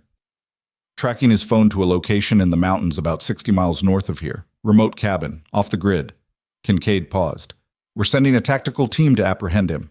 ETA, 30 minutes. I want to go." "Absolutely not. He's my father, which is exactly why you can't be there." Kincaid's voice was firm. "You're too close to this. Too compromised. If something goes wrong, he'll kill your team." Sarah stepped closer. "I know him. I know how he thinks. I can help." Kincaid stared at her. Then he looked at Lawson. "Your call." Lawson's expression was unreadable. She's been right about everything so far. Kincaid exhaled slowly. "Fine. But you stay in the vehicle. You don't engage, you don't interfere. Clear?" "Clear." It was another lie. But Kincaid didn't need to know that. They flew north in 2 Blackhawks, low and fast over the Wyoming wilderness. Sarah sat in the second chopper, wedged between 2 operators who didn't speak and didn't look at her. Lawson was across from her, checking his weapon for the 3rd time. Through the open door, Sarah could see mountains rising in the distance, their peaks covered in snow despite the late spring weather. The cabin was hidden in a valley between 2 ridges, accessible only by a single dirt road that wound through dense forest. Perfect for hiding. Perfect for an ambush. The helicopters touched down half a mile from the target, dropping the team into a clearing surrounded by pine trees. The operators moved out immediately, spreading into formation, weapons raised. Sarah stayed with Lawson and Kincaid near the tree line. "Thermal shows 1 heat signature inside the cabin," one of the operators reported over the radio. "No movement." "Could be a trap," Lawson said. "Could be," Kincaid agreed. "But we're going in anyway. Alpha team, approach from the north. Bravo, take the south. I want eyes on all exits before we breach." The teams moved. Sarah watched through binoculars as they closed in on the cabin, their movements synchronized and precise. Within 2 minutes, they were in position. "Alpha in position. Bravo in position. Breach on my mark," Kincaid said. 3, 2, 1. Execute. The front door exploded inward. Operators flooded through, shouting commands. Then silence. Too much silence. "Alpha leader, report," Kincaid said into his radio. Static. "Alpha leader, do you copy?" More static. Then a voice crackled through, not one of the operators, Sarah's father. "Hello, Marcus?" Kincaid's jaw tightened. "Brennan." "I assume my daughter is with you," Richard said calmly. "Tell her I'm sorry it had to end this way." Sarah grabbed the radio from Kincaid's hand. "Dad, stop this. You can still walk out of there." "No, I can't." Richard's voice was sad. "The moment Hale got arrested, I became a liability. They won't let me live long enough to talk." "Who's they?" "The people who actually run things. The ones who make sure people like me disappear when we become inconvenient." Richard paused.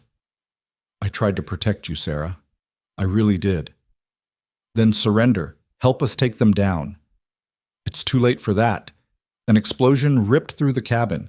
The shockwave knocked Sarah off her feet, throwing her back against a tree. Her ears rang, her vision blurred. When she looked up, the cabin was engulfed in flames. Operators were pulling back, dragging wounded teammates, shouting into radios. Kincaid was on his feet, barking orders. Sarah just stared at the fire. Her father was dead. Really dead this time. Lawson helped her up, his hand on her shoulder. "I'm sorry." Sarah didn't answer. She just watched the cabin burn. Then her phone buzzed. Text message. Unknown number. She opened it. "I'm sorry, Sarah, but this isn't over. The people I worked for won't stop until everyone who knows their names is dead. That includes you. That includes Martinez. Run. Disappear. It's the only way you survive. I love you. I always did." Below the message was an attachment. A file. Sarah opened it. It was a list of names. Government officials, military officers, corporate executives, intelligence operatives, dozens of them, all connected to the network her father had been part of. And at the top of the list, highlighted in red, was a single name. General Thomas Riker, Fort Bragg Command, the man who'd given Hale his orders. Sarah's blood ran cold. Lawson was looking over her shoulder. "What is that?" Sarah closed the phone. "Nothing." But her mind was racing. The flash drive Martinez had recovered contained evidence against her father and his immediate accomplices. But this list was bigger, deeper. And if Riker was involved, then Kincaid's entire operation was compromised. Sarah looked back at the burning cabin. Her father hadn't killed himself to avoid arrest. He'd killed himself to send her a message. The war wasn't over, it was just beginning, and the enemy was already inside the command structure. Sarah didn't tell Lawson about the list. She didn't tell Kincaid either. She just stood there in the clearing, watching the cabin burn, while her phone felt like a live grenade in her pocket. The smoke rose into the gray morning sky, thick and black, carrying away whatever was left of Richard Brennan. Her father. The traitor. The man who'd just handed her a weapon she didn't know how to use. "We need to sweep the perimeter," Kincaid was saying to his team. "Check for secondary devices. I want a full forensic workup on whatever's left of that structure." Lawson touched Sarah's shoulder. "You should head back. There's nothing more you can do here." Sarah nodded without speaking. They loaded her into one of the Blackhawks 20 minutes later, along with 3 wounded operators and a medic who kept checking their vitals with mechanical efficiency. The helicopter lifted off, banking hard to the south, and Sarah watched the smoking ruin disappear behind the trees. Her father was gone, but his war was still very much alive. The flight back to the secure hospital took 40 minutes. Sarah spent every second of it staring at her phone, rereading the message, studying the names on the list. Some she recognized from her time in the service. Others were completely unfamiliar. But General Thomas Riker's name sat at the top like a cancer, highlighted and underlined. If Riker was dirty, then everyone under his command was suspect, including the people who'd arrested Hale, including the team securing Martinez, including Kincaid himself. Sarah's hands started shaking again. The helicopter touched down on the hospital roof just after 8 in the morning. Sarah climbed out, thanked the pilot out of habit, and headed for the stairwell. Her ribs ached, her head throbbed. She needed sleep. But first she needed to talk to Martinez. Hita. Martinez was awake when she entered his room. Barely. His eyes were half open, his face the color of old paper, but he tracked her movement as she crossed to his bedside. "You look like hell," he rasped. "Yeah, well, you're not winning any beauty contests either." His mouth twitched. "Fair." Sarah pulled the chair close and sat. "My father's dead." Martinez's expression didn't change. "I heard. Kincaid briefed me an hour ago. He sent me something before he died." Sarah pulled out her phone, hesitated, then showed him the screen. A list. Martinez's eyes focused on the names, scanning quickly despite the exhaustion. When he reached Riker's name, he went very still. "Where did he get this?" Martinez asked. "I don't know, but he said the people on that list won't stop until everyone who knows about them is dead. That includes us." Martinez closed his eyes. "Riker was Hale's commanding officer, the one who authorized Hale to detain me." "I know, which means Kincaid's entire operation could be compromised." "I know that too." Martinez opened his eyes again. "So what are you going to do?" Sarah looked at him. "I was hoping you'd tell me." "I can't." Martinez's voice was weak but steady. "I'm stuck in this bed. I can barely move. Whatever happens next, you're on your own." "That's not helpful." "It's honest." Martinez paused. "But if I had to guess, I'd say your father gave you that list for a reason. He wanted you to finish what he couldn't. He wanted me to run. He told you to run. But he gave you ammunition. That's not the same thing." Sarah's jaw tightened. "So I'm supposed to what? Go after a 2-star general with nothing but a text message and a death wish?" "No, you're supposed to be smart about it." Martinez shifted slightly, grimacing. "Riker's protected. He's got resources, connections, layers of security. You can't just walk into his office and accuse him of treason." "Then what do I do?" "You find someone he can't touch. Someone outside his chain of command. Someone with enough authority to bring him down without getting killed in the process." Sarah thought about that. "Who?" "I don't know, but your father did. Otherwise he wouldn't have sent you that list." Sarah looked down at the phone again, scrolling through the names. Most were military or intelligence. A few were civilian contractors. One was a senator. Another was a deputy director at the CIA. Then she saw it. Near the bottom of the list, marked with an asterisk, Colonel Janet Okoye, Defense Intelligence Agency. Clean. Sarah's breath caught. What? Martinez asked. There's a name here marked as clean. Colonel Janet Okoye. Martinez's eyes sharpened. DIA? Yeah. Your father's telling you who to trust. Sarah stared at the name. Or it's a trap. Could be. But if he wanted you dead, he would have just let Hale kill you back at the hospital. Martinez paused. I think he was trying to make things right, in his own twisted way. Sarah didn't know if that made her feel better or worse. A nurse appeared in the doorway, looking apologetic. I'm sorry, but visiting hours are over. He needs to rest. Sarah stood. I'll come back. Martinez caught her wrist, his grip weak but insistent. Be careful. If Riker knows you have that list, he'll come after you with everything he's got. I know.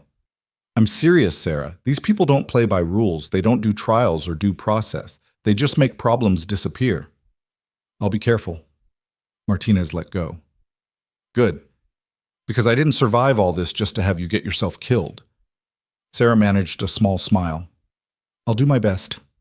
She walked out before the emotion in her chest could turn into something visible.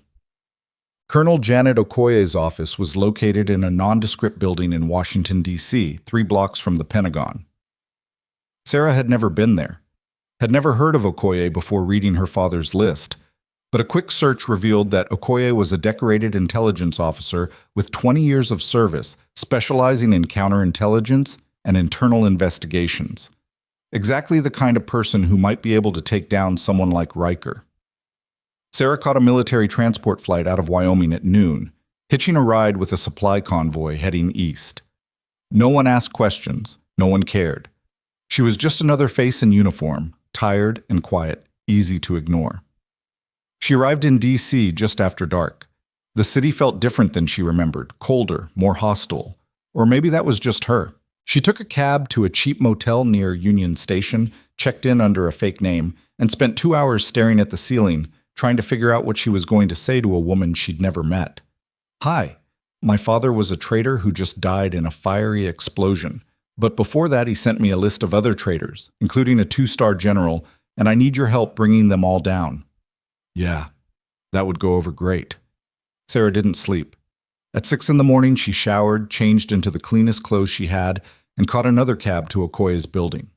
The lobby was quiet, sterile, filled with the kind of security you'd expect from a defense intelligence facility. Sarah gave her name at the front desk, her real name, and said she needed to speak with Colonel Okoye about an urgent matter. The receptionist looked skeptical. Do you have an appointment? No, but she'll want to hear what I have to say. I'm sure she will, but without an appointment, tell her it's about General Thomas Riker. The receptionist's expression shifted slightly.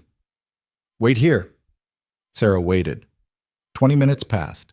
Then a woman appeared from the elevator bay, mid-40s, black, with close-cropped hair and eyes that missed nothing. She wore a crisp uniform with a colonel's insignia and moved with the kind of confidence that came from years of holding power. Miss Brennan? Okoye said. Sarah stood. Yes, ma'am. Come with me. They rode the elevator to the 4th floor in silence. Okoye didn't speak, didn't look at Sarah, just stared straight ahead with an expression that gave away nothing. The elevator doors opened. Okoye led Sarah down a corridor to a small conference room, closed the door, and gestured to a chair. Sit. Sarah sat. Okoye remained standing. You have 60 seconds to explain why you're here, starting now. Sarah didn't waste time. My father was Colonel Richard Brennan. He was killed yesterday after being exposed as part of a military intelligence leak operation. Before he died, he sent me a list of names. People involved in the same network. General Thomas Riker is at the top of that list. Okoye's expression didn't change. Do you have proof? Sarah pulled out her phone and set it on the table. This. Okoye picked up the phone, read the message, scrolled through the list.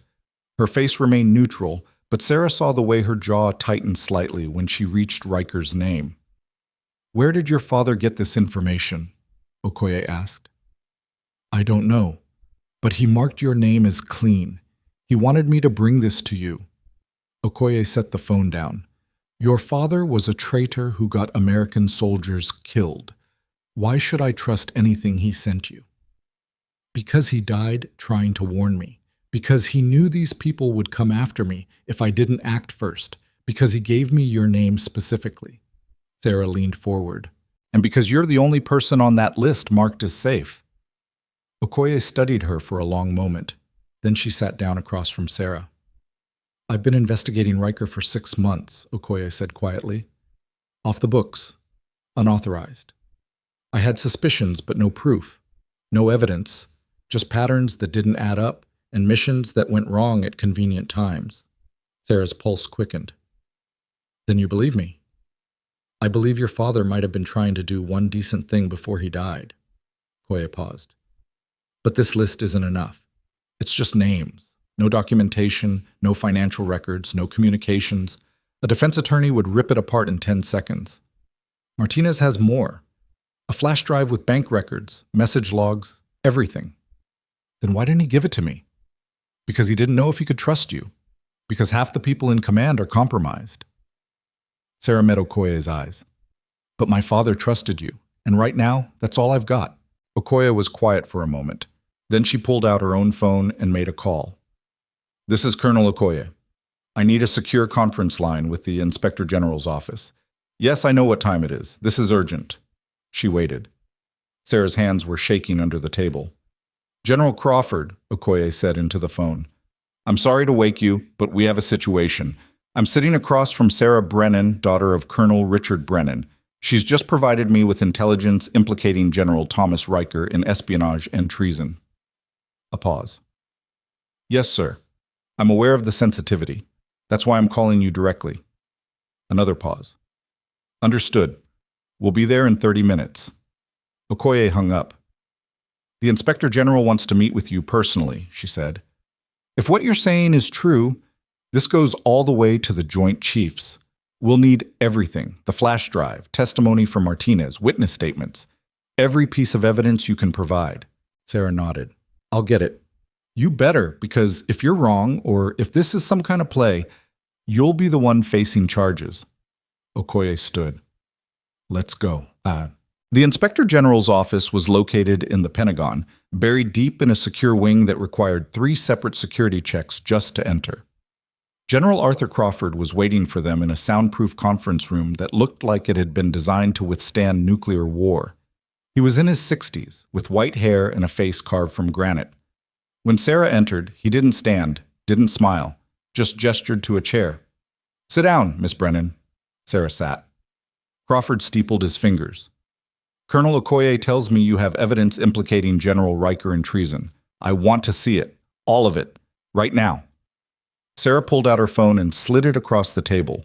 Crawford read the message, his expression unchanging. Then he looked up. This is a text message from a dead traitor. It proves nothing. The flash drive Martinez recovered has everything, Sarah said.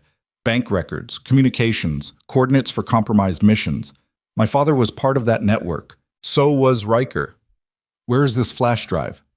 With General Kincaid's team. They're analyzing it now. Crawford's eyes narrowed. Kincaid reports to JSOC. JSOC reports to Riker. Sarah's stomach dropped. She hadn't thought about that. Crawford leaned back in his chair.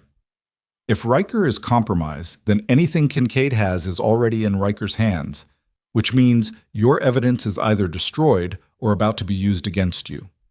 Then we get to Kincaid first, Sarah said. We secure the drive before Riker can touch it. We? Crawford's voice was cold. You're a civilian nurse. You have no authority here, no jurisdiction, no standing. I'm a witness. I'm the person who kept Martinez alive long enough to expose this whole thing. That has to count for something. Crawford studied her. Then he turned to Okoye. Your assessment? I believe her, Okoye said. Everything she's described matches the patterns I've been tracking. The timing, the operational failures, the chain of command. Riker's been insulated, but if we move fast, we can lock him down before he realizes we're coming. Crawford was silent for a long moment. Then he picked up the phone on the table. "This is General Crawford. I need an immediate lockdown on General Thomas Riker's office, communications, and personnel files. Authorization code Alpha 79er.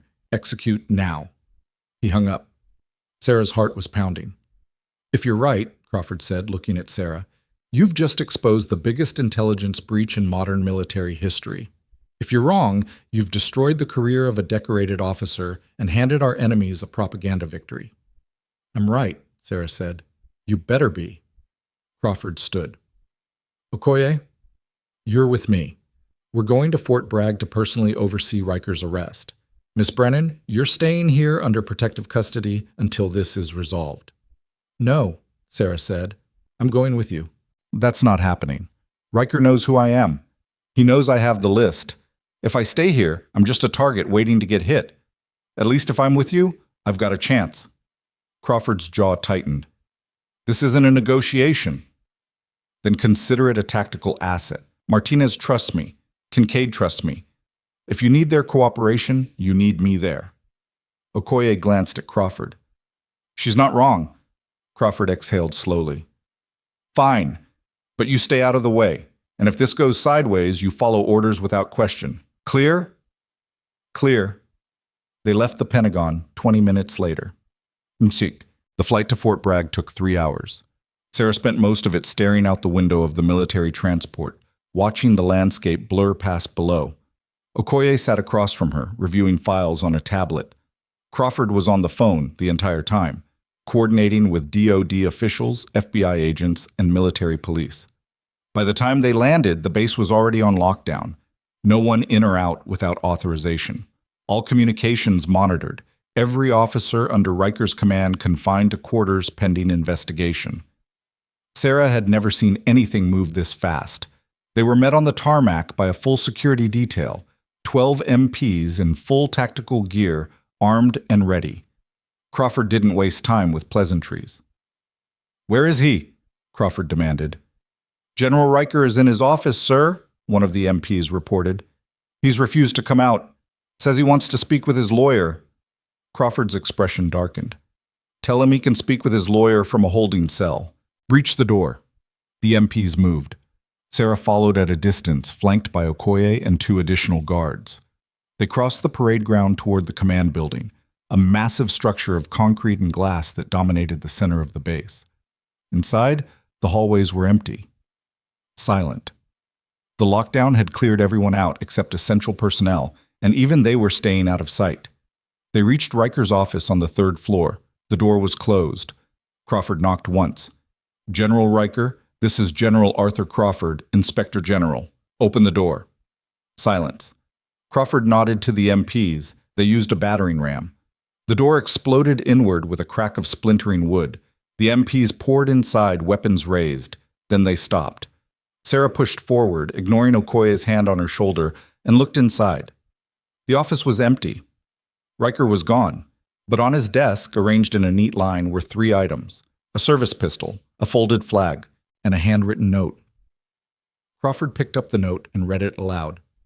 "To whom it may concern, I have served this country for 30 years with honor and distinction. I will not allow my name to be dragged through the mud by liars and traitors. By the time you read this, I will have taken the only honorable course of action left to me. General Thomas Riker." Sarah's stomach twisted. "He's running," Okoye said. "Or he's already dead," Crawford replied. He turned to the MPs. "Sweep the building. Check his quarters. Check the motor pool. I want him found in the next 10 minutes. The MPs scattered. Sarah moved to the desk, her eyes scanning the surface. Everything was too clean, too organized. Riker wasn't the kind of man who left things to chance. This was theater. She opened the top drawer. Empty. Second drawer. Also empty. Third drawer. Sarah's hand stopped. There was something taped to the underside of the drawer. She pulled it free. A flash drive. Different from the one Martinez had recovered. Smaller. Newer. Sarah held it up. "General?" Crawford turned. Sarah handed him the drive. "He left this." Crawford took it, his expression unreadable. "Why would he leave evidence behind?" "Because it's not evidence," Okoye said quietly. It's insurance. Crawford plugged the drive into Riker's computer. The screen flickered to life. A single video file appeared. Crawford clicked it. Riker's face filled the screen. He was sitting in this same office, wearing his uniform, his expression calm and composed. "If you're watching this," Riker said, "then you've already made your decision. You've chosen to believe the lies of traitors over the word of a decorated officer. So be it." He paused. "But before you destroy my legacy, you should know the truth. Colonel Richard Brennan didn't act alone. He was part of a network that spans every branch of the military, every intelligence agency, every level of government. And I wasn't his accomplice. I was his handler." Sarah's blood went cold. "For the last 5 years," Riker continued, "I have been running the most successful counterintelligence operation in American history. We fed false information to enemy operatives through assets like Brennan, tracking their movements, identifying their networks, dismantling their operations from the inside." He leaned forward. "Every mission that was compromised? Planned. Every casualty? Calculated. We sacrificed pawns to capture kings. And it worked. We've exposed and neutralized 3 major espionage networks in the last 2 years alone." Okoye's face had gone pale. "So yes," Riker said, "I authorized the deaths of American soldiers. I authorized the betrayal of classified operations. I did it to protect this country from threats that would have killed thousands more if left unchecked." He sat back. "But now, because of people like Sarah Brennan and her bleeding heart need for justice, all of that work is about to be undone. The networks we've infiltrated will go dark. The operatives we've been tracking will disappear. And the next attack, when it comes, will be on your hands, not mine." Riker's expression hardened. "I'm not running. I'm not hiding. I'm waiting. And when this blows over, and it will, you'll realize you've made a terrible mistake." The video ended. The room was silent. Crawford stared at the blank screen. "Is he telling the truth?" Okoye asked quietly. "I don't know," Crawford said. Sarah's hands were shaking. "He's lying. He has to be lying." "Maybe," Crawford said, "or maybe he's exactly what he says he is. A man who made impossible choices to protect his country." "By getting soldiers killed?" Sarah's voice cracked. "By working with my father to sell out missions?" "By playing a game you don't understand." Crawford turned to her. "You wanted justice, Miss Brennan, but sometimes justice and security don't align. Sometimes the people who protect us have to do terrible things, and sometimes we never get to know which side they were really on." Sarah felt like the floor was tilting beneath her. "So what happens now?" she asked. Crawford ejected the flash drive and pocketed it. "Now we find Riker and bring him in, alive if possible. And then we let the people above my pay grade decide what the truth actually is." He walked out. Okoye followed.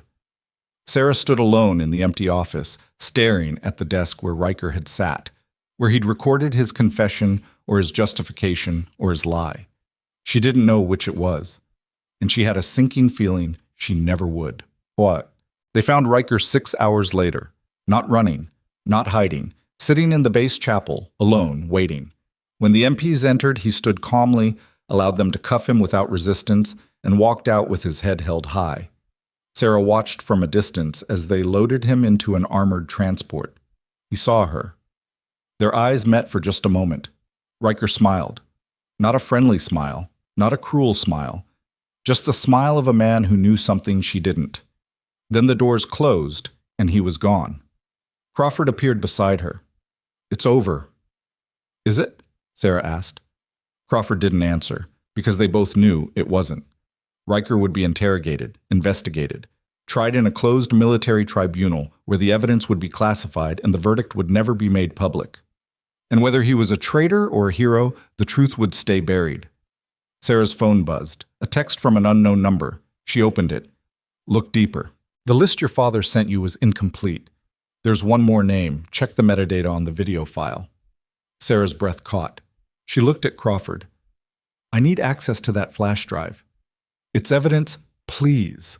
Crawford studied her for a moment. Then he pulled the drive from his pocket and handed it to her. "You've got 5 minutes." Sarah ran. She found a computer in an empty office, plugged in the drive, and opened the video file's properties. There, buried in the metadata, was a second file. Hidden. Encrypted. Sarah's hands were shaking as she clicked it. A prompt appeared. Enter password. Sarah thought fast. Her father had sent her the list. Her father had marked Okoye as clean. Her father had told her to run, but he'd also told her to finish what he couldn't. Sarah typed, Emerald Crossing 2019. The file opened. It was another list. Shorter. Only 3 names, and at the top, highlighted in red, was a name that made Sarah's entire world collapse. General Marcus Kincaid. Sarah stared at the screen until the letters blurred together. General Marcus Kincaid. The man who'd flown into Ridgewood Memorial to save Martinez. The man who'd authorized the operation to take down Hale. The man who'd personally overseen the arrests, the evidence collection, the entire investigation. The man Sarah had trusted. Her father's final message was clear. Kincaid wasn't the hero.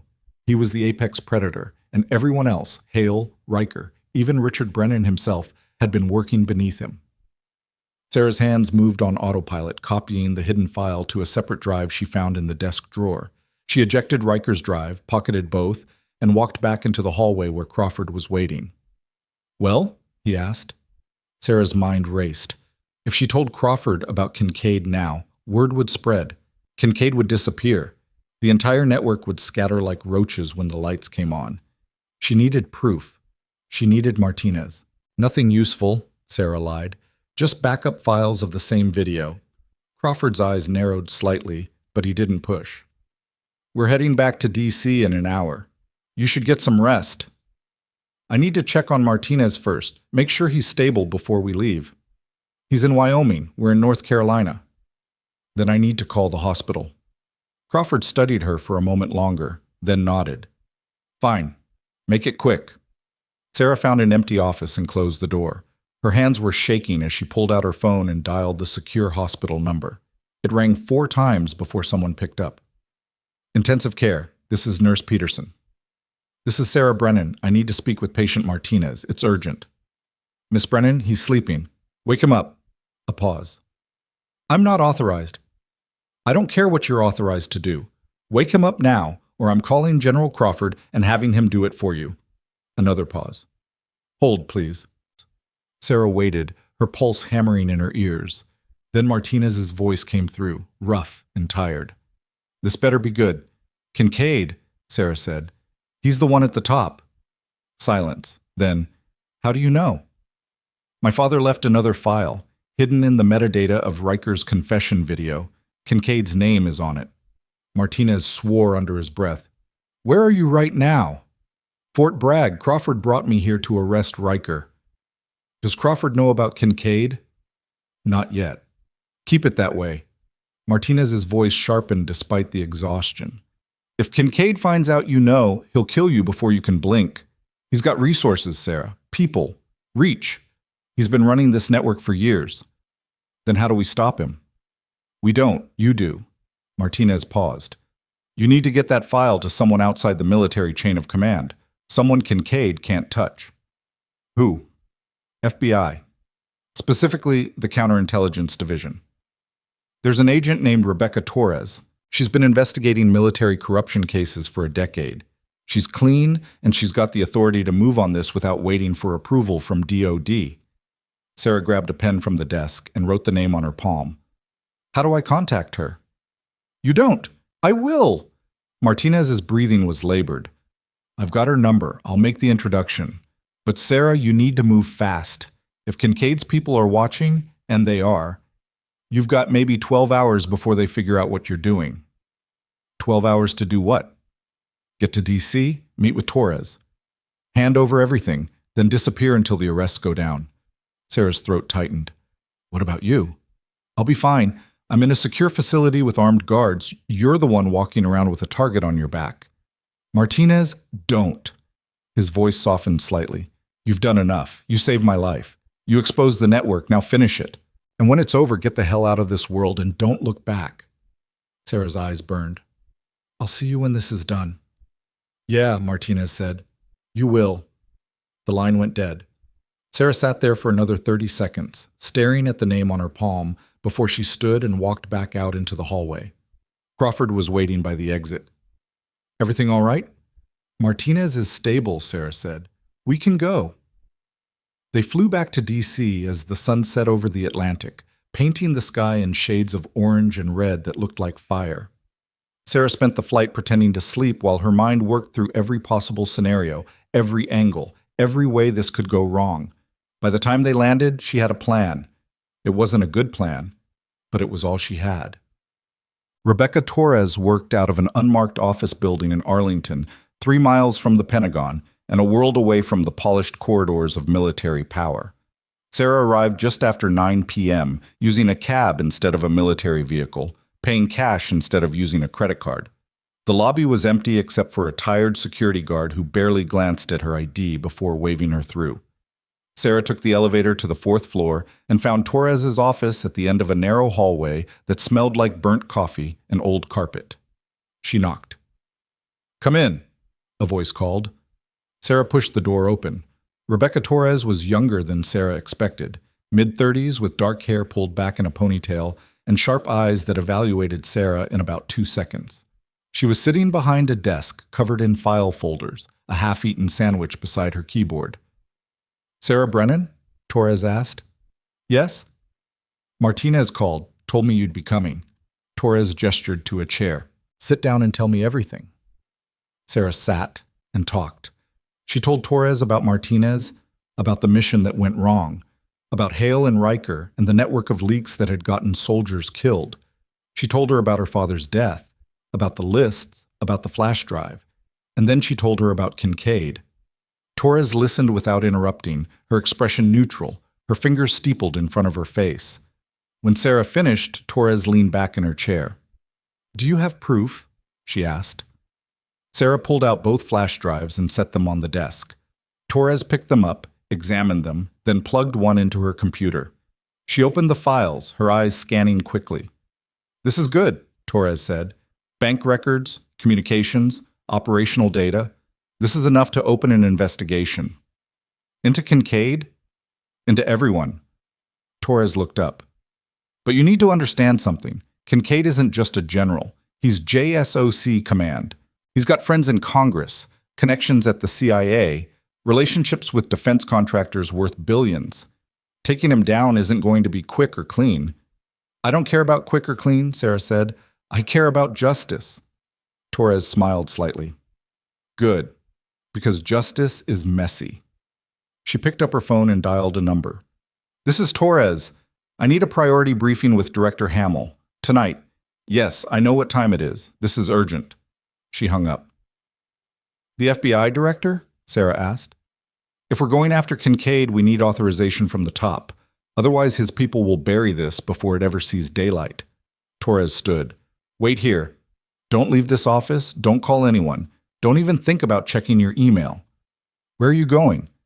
"To make sure you survive the night." Torres walked out, leaving Sarah alone in the cramped office. Sarah sat there in the silence, listening to the hum of the computer, the distant sound of traffic outside, the beating of her own heart. She'd done it.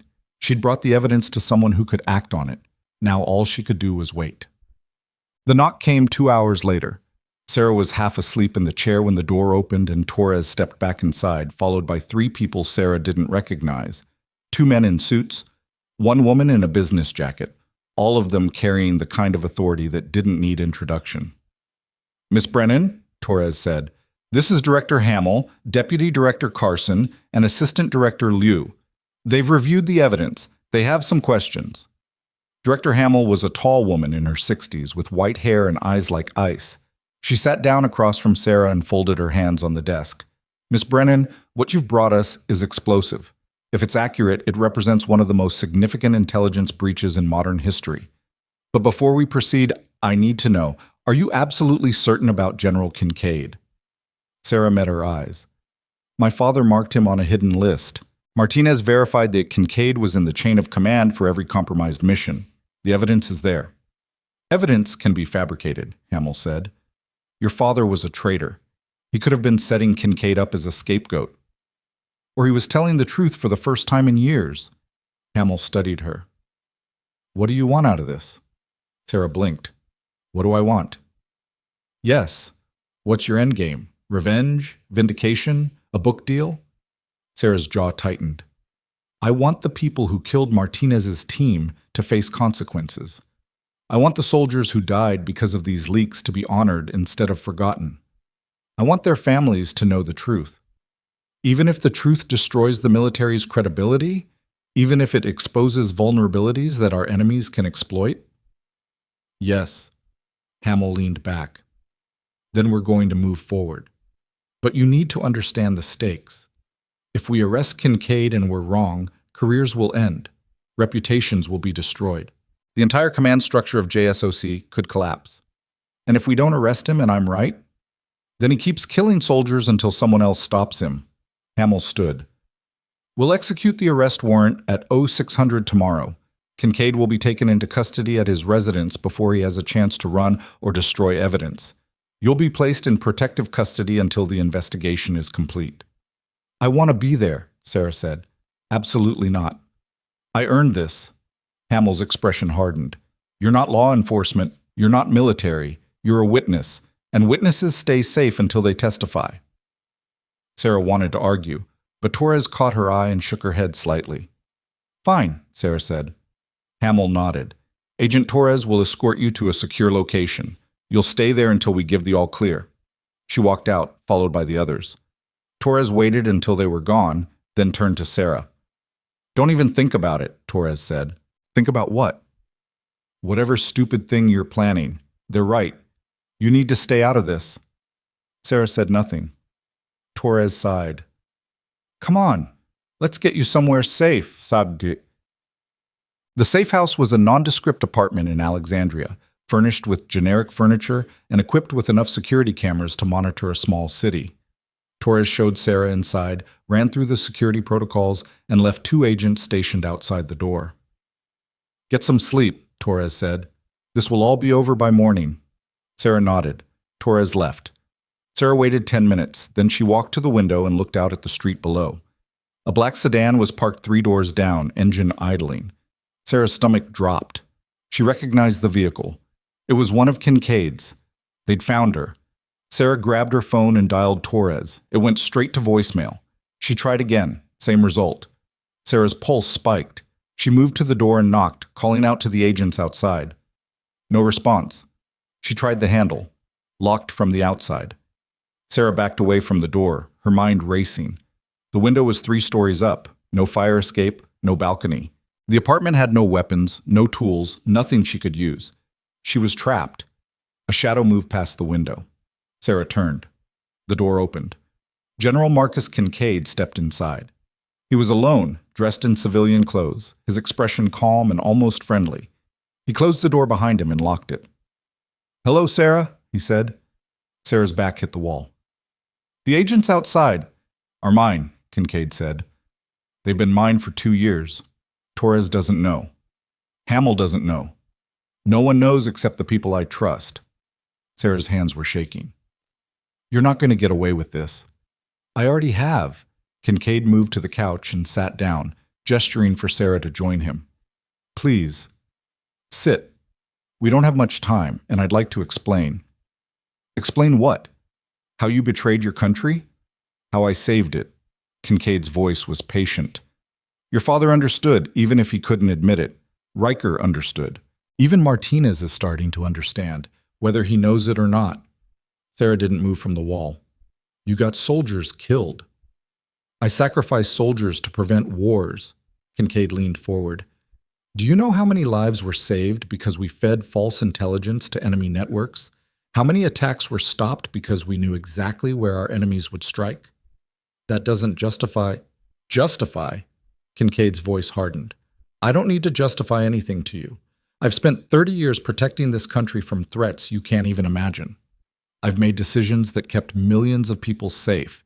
And yes, some of those decisions cost lives, but the alternative would have cost more. Sarah's throat was dry. Then why are you here? If you're so confident, why not just let the FBI come for you? Because I'm giving you a choice. Kincaid stood. You can walk out of here tonight. Disappear. Start over somewhere far away with a new name and a new life. I'll make sure you're protected. Make sure you're comfortable. All you have to do is destroy the evidence and forget everything you've learned. And if I say no, then you'll die in this apartment, and everyone will believe you took your own life out of guilt over your father's crimes." Kincaid pulled a syringe from his pocket. "It'll be quick, painless, and by tomorrow morning, the investigation into me will be closed due to lack of evidence." Sarah's vision tunneled. This was it. The moment everything came down to a single choice: run and live, fight and die. She thought about Martinez lying in a hospital bed, trusting her to finish this. She thought about the soldiers who'd died because of Kincaid's lies. She thought about her father, who'd spent his last moments trying to make one thing right. Sarah took a breath. "No." Kincaid's expression didn't change. "You're sure?" "I'm sure." He stepped toward her, syringe raised. The window exploded inward. Glass sprayed across the room as two tactical teams crashed through, weapons raised, voices shouting commands. Kincaid spun, reaching for his sidearm. He didn't make it. 3 shots rang out. Kincaid dropped to the floor, blood spreading across his chest. Rebecca Torres stepped through the shattered window, lowering her weapon. "Sarah, you okay?" Torres asked. Sarah's legs gave out. She slid down the wall, her hands shaking so hard she couldn't control them. Torres was beside her in seconds, checking for injuries. "Talk to me. Are you hurt?" "No," Sarah managed. "I'm okay." "Good." Torres helped her stand. "Because you just took down the most dangerous man in the intelligence community." Sarah stared at Kincaid's body. "How did you know?" "I didn't, but Martinez did." Torres pulled out her phone and showed Sarah a text message. "He called me 20 minutes ago, said Kincaid would come for you tonight, said to position teams around the building and wait." Sarah's eyes burned. "Is he? He's fine. Pissed off that he's stuck in a hospital bed, but fine." Sarah laughed. It came out half-sob. Torres squeezed her shoulder. "Come on, let's get you out of here." The next 72 hours passed in a blur of debriefings, interviews, and testimonies that Sarah gave to so many different agencies she lost count. FBI, DOD, Inspector General, congressional oversight committees. Everyone wanted to know everything. And Sarah told them. She told them about Martinez's survival, about Hale's attempted extraction, about Riker's confession, and her father's final message. She told them about Kincaid. The evidence Sarah had provided, combined with Martinez's flash drive and the data Torres's team recovered from Kincaid's personal files, was overwhelming. Within a week, 18 officers were arrested. Within 2 weeks, the entire network had been dismantled. Trials were scheduled. Charges were filed. The story broke on every major news network. And Sarah Brennan, the nurse who'd been fired for caring too much, became the face of the largest military corruption scandal in a generation. She hated it. Martinez was released from the hospital 4 weeks later. Sarah met him at the discharge entrance, watching as he walked out on his own power, moving slowly but steadily. His color was better, his eyes were clear. He saw her and smiled. "You look terrible," he said. "Yeah, well, media circus will do that to you." They walked to Sarah's car in silence. She'd driven 12 hours from D.C. to Wyoming just to see him, refusing every interview request, every book deal offer, every attempt to turn her into something she wasn't. She just wanted to see the man she'd fought beside, the man who'd survived. They sat in the car for a while, neither of them speaking. Then Martinez said, "Thank you." Sarah looked at him. For what? For not giving up. For seeing past the bureaucracy and the chain of command and all the people who told you to stay in your lane. He paused. "You saved my life, more than once, and you made sure my team didn't die for nothing." Sarah's throat tightened. "I just did what needed to be done." "No. You did what most people wouldn't have the courage to do." Martinez turned to face her. "What are you going to do now?" Sarah had been asking herself that question for weeks. She couldn't go back to nursing, not after everything that had happened. The hospital in Portland had offered her job back, but it felt wrong. Returning to that life felt like pretending none of this had ever happened. "I don't know," she admitted. "Torres offered you a job, didn't she?" Sarah blinked. "How did you know?" "Because she offered me one too, consulting work, helping the FBI root out corruption in military intelligence operations." Martinez smiled slightly. I said yes. Sarah stared at him. You're serious? Someone needs to make sure this doesn't happen again. Someone who knows how these networks operate. Someone who's seen the cost firsthand. He paused. She thinks you'd be good at it. I think so too. Sarah thought about that. Thought about spending the rest of her life chasing shadows and lies. Thought about the soldiers who'd died, the families who'd never gotten answers. Thought about Martinez, barely able to walk a month ago, now ready to jump back into the fight. Yeah, Sarah said quietly. I think I would be. 6 months later, Sarah stood in Arlington National Cemetery, watching as Martinez's fallen teammates were finally laid to rest with full military honors. The investigation had cleared their names, the records had been corrected, the truth had been told. Their families stood nearby, some crying, some stoic, all of them holding folded flags. Martinez stood beside Sarah, his posture straight despite the lingering pain from his injuries. They deserved this, he said quietly. Yeah, Sarah agreed. They did. After the ceremony, several family members approached them. A woman in her 40s holding a young boy's hand. You're Sarah Brennan, the woman said. Sarah nodded. My husband was on Martinez's team. He was killed in the ambush. The woman's voice was steady, but her eyes were red. I wanted to thank you for making sure he didn't die as a traitor, for giving him back his honor. Sarah's chest tightened. I'm sorry for your loss. I know. The woman squeezed Sarah's hand. But because of you, my son will grow up knowing his father was a hero. That matters more than you'll ever know. She walked away, leading her son toward the graves. Sarah stood there, watching them go, feeling the weight of it all settle into something that wasn't quite peace, but was close enough. Martinez touched her shoulder. You good? Yeah, Sarah said. I'm good. They walked back to the parking lot together, the autumn sun warm on their faces. Sarah's phone buzzed, a text from Torres. New case just came in. Military contractor in Germany, possible espionage. Interested? Sarah looked at Martinez. He raised an eyebrow. Your call. Sarah thought about the nurse she'd been 6 months ago. Quiet, dismissed, easy to ignore. That person was gone, and she wasn't coming back. Sarah typed a response. Send me the details. I'm in. She pocketed her phone and climbed into the car. Martinez got in beside her. So, Germany? Looks like it. He smiled. Good. I could use the work. Sarah started the engine and pulled out of the parking lot, leaving the cemetery behind. The dead had their peace. The living had their work. And Sarah Brennan, the woman who'd been underestimated, dismissed, and nearly killed for refusing to look away, had found something she hadn't expected. Purpose. The road ahead wouldn't be easy. There would be more corruption to expose, more lies to unravel, more people who'd try to silence her. But she'd learned something these past months. The quiet ones, the ones everyone overlooks, are often the most dangerous. Because they see everything, they remember everything, and when they finally speak, the whole world has to listen. Sarah drove west toward the setting sun, toward whatever came next. She wasn't running anymore. She was hunting, and the people who thought they could hide in the shadows had no idea what was coming for them. The war was far from over, but for the first time in her life, Sarah Brennan was exactly where she was supposed to be, fighting for the people who couldn't fight for themselves, standing for the truth, no matter the cost, and refusing, always refusing, to stay in her lane. Because some lanes were meant to be crossed, some rules were meant to be broken, and some nurses were meant to be warriors. Sarah smiled as the city lights appeared on the horizon. She was ready for all of it.